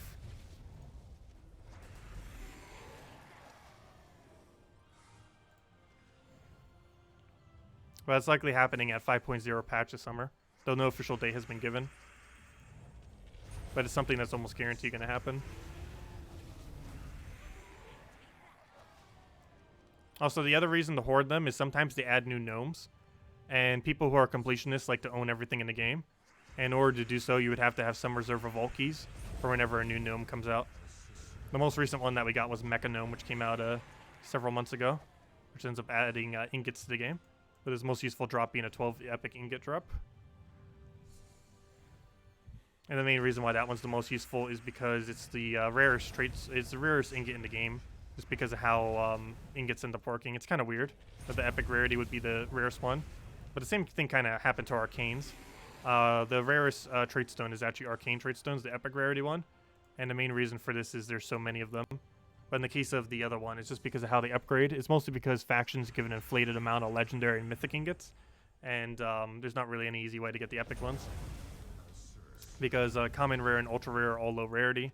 Legendary and mythic became just ultra easy to obtain through factions.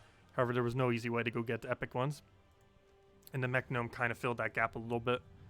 We did the math on it earlier. I believe I need about 440 more epic ingots. And we got several today, so we probably only need about 420 more epic ingots at this point until I've maxed out every weapon in the game, except for a few Doom weapons. But I don't believe anyone has maxed out every Doom weapon in the game. It's extremely expensive too. To do so in the current state of the game, you'd have to spend about, I believe, 4,000 gems every single time a Doom event happens. And I highly doubt there's that many people wasting that much on that event. And if they are, they're probably the people who are making first and second place on guild for those events. Hello, David. Welcome.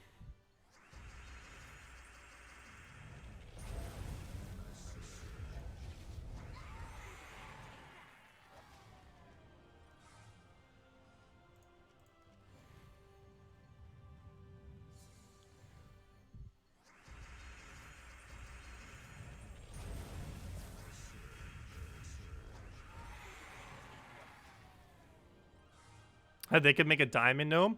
Actually, jewel gnome was supposed to be the diamond gnome, but they made the diamond drop rate so low that it's it doesn't really work as such. Actually, they made the rate of jewel gnomes diamond so low that you statistically actually get more diamond drops from the normal gnomes 2 and 5 diamond drop than you do from the jewel gnomes 20 and 50 diamond drop. And the reason for this is because they made the drops for whatever reason so rare for the diamonds off the jewel gnome that the normal gnome, while it drops a really small amount, drops it so much more frequently that you end up getting more from the normal gnome. Like even this stream, we ended up getting like 2 diamond drop from him. I think we got a 5 earlier, and it starts adding up. You may have noticed we've gotten 0 diamonds from the jewel gnome so far this stream. But yeah, it is absurdly low how the diamond drop rate on it. I don't know why they made it so low. It's actually the worst gnome in the game, the jewel gnome. But they could easily improve it so much by just greatly increasing the rate at which it drops diamonds. Right now it does it extremely infrequently. It also doesn't drop enough of the color ones either.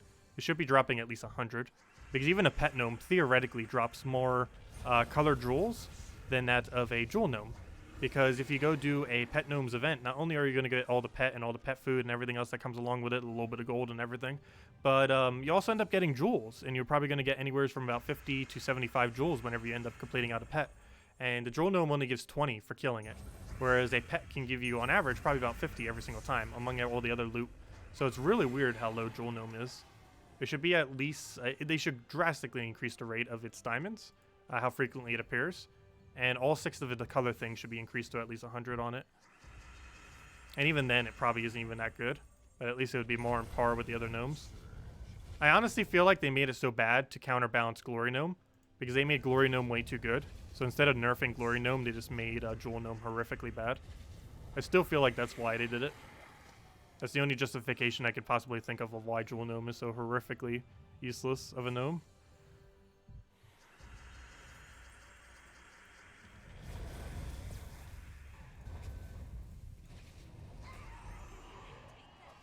Will everyone get the same drop rates that you're getting? I'm slightly above drop rate right now. Generally, you would get about 15 gnomes per hour, as well as about 1 vault key every hour and a half. That's approximately what it would end up coming out to, assuming you can win at a rate of 3 per minute. And right now, we're above both of those. Actually, no, we're not. We're not above the gnome rate, because this hour has been a little bit slower. But we're actually almost at the drop rate of gnomes. But our vault keys is above drop rate. If you're getting 1 vault key per hour, you're pretty much above drop rate for vault keys. Actually, I don't know. 1 per hour is almost at drop rate. It's somewhere around there. But it's like, it depends on what your win rate is. If you're winning about 3 per minute, it probably is around an hour and a half. If you're winning 4 per minute, it is probably closer to almost an hour. Not exactly, but it's closer to it, like an hour, 10 minutes or something per vault key or so. And this team can win about closer to 15 seconds per cycle. It's mostly loading screens that slow it down, obviously. Because actual battle time's like 7 seconds or so. Unless we get a cascade like that slowing us down. That made it like 10 seconds. Of course, you have to count all these loading screens that get in the way.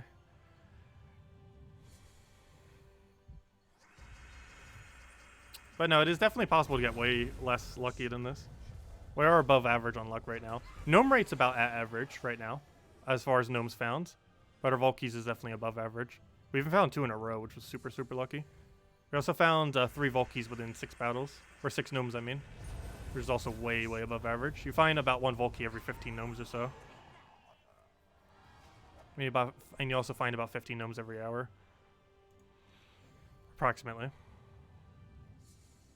Assuming you're winning at 3 per minute. I mean, yeah, 3 per minute. Or quicker.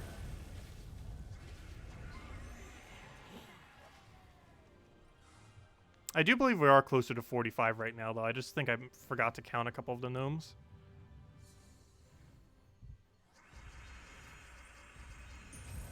We definitely didn't miss any Volkeys, because we know we started with 123 Volkeys, so we know exactly how many we have.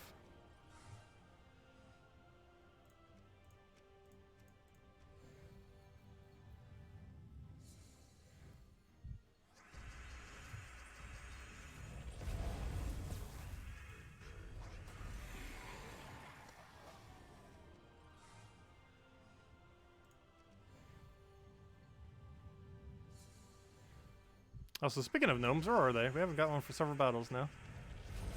We're going dry. But I'm pretty sure we are closer to 45 right about now. I know for sure we probably missed a few. Also, hello, David, if I didn't already say hi.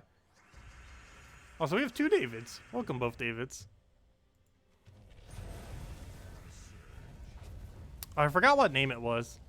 But at one point, like when we started streaming ages ago, like the first several months, we actually had 3 people that had the same name, and it was really confusing. I actually completely forget what name that is now off the top of my head, because it was just so long ago. That was like right when we started. I don't think any of them watch anymore, which is also why I forget. But yeah, we had 3 people with the same name, and it was kind of confusing.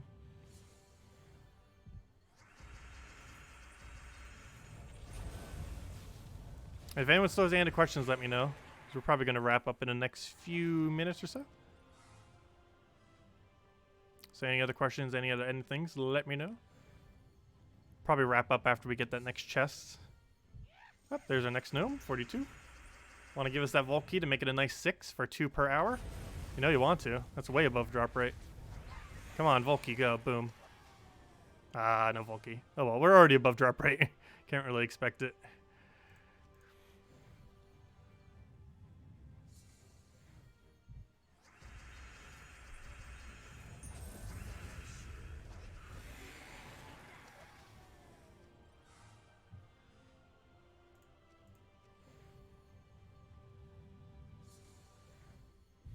Oh, another one. They like to clump together. We're about to hit up to that average of about 15 per hour. Oh, 5,000 souls too, nice.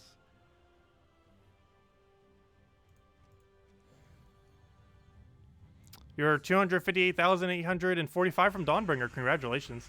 Too bad I can't give you the 5,000 souls I just got to you. But yeah, you can easily get like upwards of 10,000 souls per hour just by doing this, without even using anything that soul farms.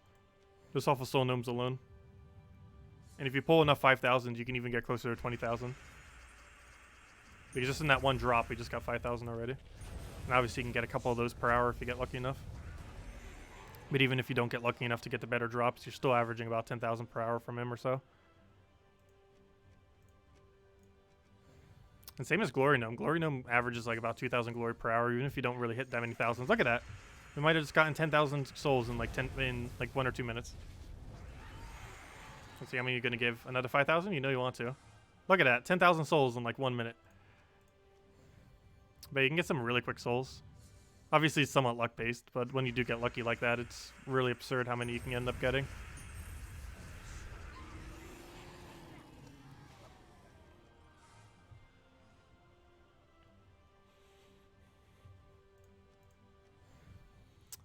Do you know if there's a chance of seeing another troop?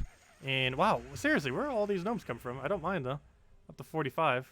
Got like 6 gnomes in like the last few minutes. Let's see. Do you know if there's a chance of seeing another troop in the future Volky. Oh, sorry, 1 second. Data. Must write data point. Did I count that gnome? I'm pretty sure I did. I didn't count as Volky though. Nice, 2 Volkies per hour. Really good rate. And we're at drop rate as far as how many gnomes we found. But we're way above drop rate as far as Volkies found though. But there we go. Anyways, what was the question again? How long have I been playing this game since it launched? I've been playing since November of 2013. So 5 years and a few months. Or sorry, did I say 2013? I mean 2015. Yeah, I've been playing for, I mean 2014. Wow, I'll get the date right eventually. But I've been playing this game for 5 years and 3 months. Do you know if there's a chance of seeing another troop in the future, craftable and Soulforged like Zugaf or Xenos? It's possible. I hope not. But it's definitely possible that they will. 5.0 might bring it in if they do it. It seems like the most likely time they would add one like that. Up, and here's the Mythic Boss battle. I'd say it'd probably end at this point. And it would make sense because we just got our Vault Key. That's pretty good to end on. We're right at drop rate and we got a Vault Key right at the end. Yeah, that's a bit above average for Vault Keys, but that gnome rate's about what you should expect. 45, 15 per hour or so. If you can win at 3 to 4 per minute. That's about how many you would find per hour. But there we go. So not too bad. So normal gnome rate, but way above average Vault Keys. So that's pretty good. We got some decent other loot along the way. I didn't actually get any gem key drops or anything like that, but we did get quite a few 1,000 glory drops, a decent amount of 500 glory drops, 5,000 souls, which aren't even that bad anymore, getting 5,000 soul drops because we need them for upgrading troops to medals. 5,000 souls is technically 1/12 of a gold medal onto a troop because you're going to need 60,000 souls per troop now to go get them fully medaled. Also, our gems ended up finally reaching over 19,000. I didn't even notice that. So we were probably getting some 5 and 20 gem drops I wasn't even paying much attention to. That helped bring it over. Some of that was also off a tribute, of course. But some of that also, like half of that at least, had to have also been from actual gem physical drops. So that's not too bad. Let's see. But yeah, any other questions, anyone? There was a talk of Nisha, Will, and what your may come after. What do you mean by that? But we are going to be getting more medals, yes. These 6 medals that we currently have, we're likely going to get another set of 6 into the future. At what point that's going to happen, we have no clue. However, it's definitely possible that we will be getting more of these in the very near future. By very near future, I mean probably 5.0 patch, the next major patch this summer. But yeah, we'll just have to kind of wait and see. But they are likely going to be expanding out this medal system into the future. They probably didn't yet because they kind of wanted to test and see what kind of data they get on like how people are using the ones that currently exist, and then kind of go from there to determine what ones they actually want to release and stuff like that for balancing purposes. But they will be adding more of those. Oh, Nisha's Wheel Troop? I don't believe we have any troop named after Nisha, oddly enough. There is no troop named after Nisha. We have Nisha's Skull, which is actually one of the first weapons ever added to the game. The ability has gotten completely reworked from what it used to be. However, this weapon itself was added on day 1 of the game. But yeah, Nisha's Skull is the only thing named after Nisha in the entire game. We do not have a mythic for it yet. We will in the near future, though, yes. Probably sometime this year. Oh, is it March? I didn't actually double check based on names. But yeah, we still do not have a mythic named Nisha, but we probably will in the very near future. The only thing we have is Nisha's Skull, which has been out since day 1. Though its ability has been completely revamped from what it was. It's not even recognizable to compare it to what it used to be. Are they going to upgrade or redo the treasure game in the next update? No. That is probably 3 updates or 4 updates from now. The updates pattern that we're likely going to be getting is 4.8, 4.85. 4.8 is likely going to do a class rework. 4.85, we have no clue. It's going to be some kind of mini patch. Then it's probably going to go 5.0, which is going to be the big patch we're getting this summer. And then we don't really know what they're doing from there. But from there, they're likely going to try doing a treasure hunt rework, a arena rework, and I have no clue what else. But we'll just kind of have to wait and see from there. But yes, there is a good chance that treasure maps will be reworked. However, it's a good 3 patches away. It is not going to be in the next, 4 patches away, because it's likely not going to be in the next 3. patches that come out, unfortunately. Any other questions? You got Queen Titania as your first legendary. Is she good? Yes, she's one of the best legends in the entire game. She's insanely good. Highly advised even to go trait her first trait normally. And if you don't have enough traits to go do trait stones to go do her other 2 traits, use a small orange orb on her second and third trait in order to speed it along. It is very valuable to get her fully traded. Queen Titania has a really, really, really high full AoE damage. It can be hard countered by Submerge, but you can get a lot of value out of her. And just use her with some things that can create red and just keep spamming her like crazy. Yeah, you'll pretty much be good to go. She has really, really solid damage output. Also, if you eventually get a Yagwe, it's one of the best combos in the game, using Yagwe plus Queen Titania. Though, given that that's your first legend, you don't have him yet, but you'll get him in time. But yeah, any other questions? But yeah, Queen Titania is a really good first legend to have, for sure. You should be using her for pretty much every battle you have for now going forward until you get some better options. Because she'll be able to last you for a while. Not to mention, she has really good boost ratio off of red troops. Not just off of enemies, but even if you use ally red, you gain additional 4 damage per thing. Which early on in the game, 4 damage is insanely high. But anyways, any other questions, anyone? Otherwise, I'm going to be heading out for now. I'll be back tonight in about 4 hours from now, so we'll be back pretty soon. We'll be doing the same thing we were already doing. Hopefully finding more gnomes, hopefully finding more Volkies, and seeing how it goes from there. And we'll have another redeem code tonight with some free resources in them. Gem key, all the normal stuff. And should you hoard your medals or use it? As far as medals are concerned, I would say probably use them. There isn't really any noticeable reason at this current moment in time to hoard them. Of course, that could change into the future. But as it currently stands, we have no reason that is currently known to hoard medals. Like, the reason we're hoarding vault keys is there are known reasons for why we might want to hoard vault keys into the future for other content that might be coming. However, there is no direct reason that we are currently aware of to hoard medals at the moment. So I've just been using all of them pretty much. Though you do want to keep at least 3 of each, except for Anu, which you don't need more than 1 of. But every single medal other than Anu, you do want to keep at least 3 of. And this is just to make sure you can set 3. Because there are plenty of teams that do run 3 of each. Even something as useless as the common one. Rowan uses it for 24 extra armor for 48 additional damage. So it's not really even that useless. Because it's a really great benefit for Rowan. So you always want to make sure you have at least 3 of each. Because there are teams that you will occasionally use that need 24 HP or 24 armor. Or all that cleanse. So you do want to make sure you keep 3 of each. Other than Anu. Because Anu doesn't stack.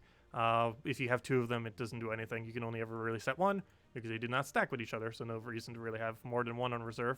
But yeah, you want to have 3 of every medal, with Anu only needing 1. But other than that, you can pretty much spend all the spares that you have beyond that point. But anyways, guys, thank you so much for stopping by. Leave a like on the stream. It's greatly appreciated and helps a lot for YouTube's algorithm. And I will catch you guys later. Best of luck with all the vault grinding.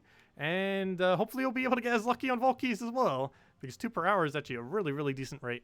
But good luck, everyone. Catch you guys later, and we'll be back in about 4 hours, 8 p.m. Eastern Standard Time, to go mess around with grinding some more.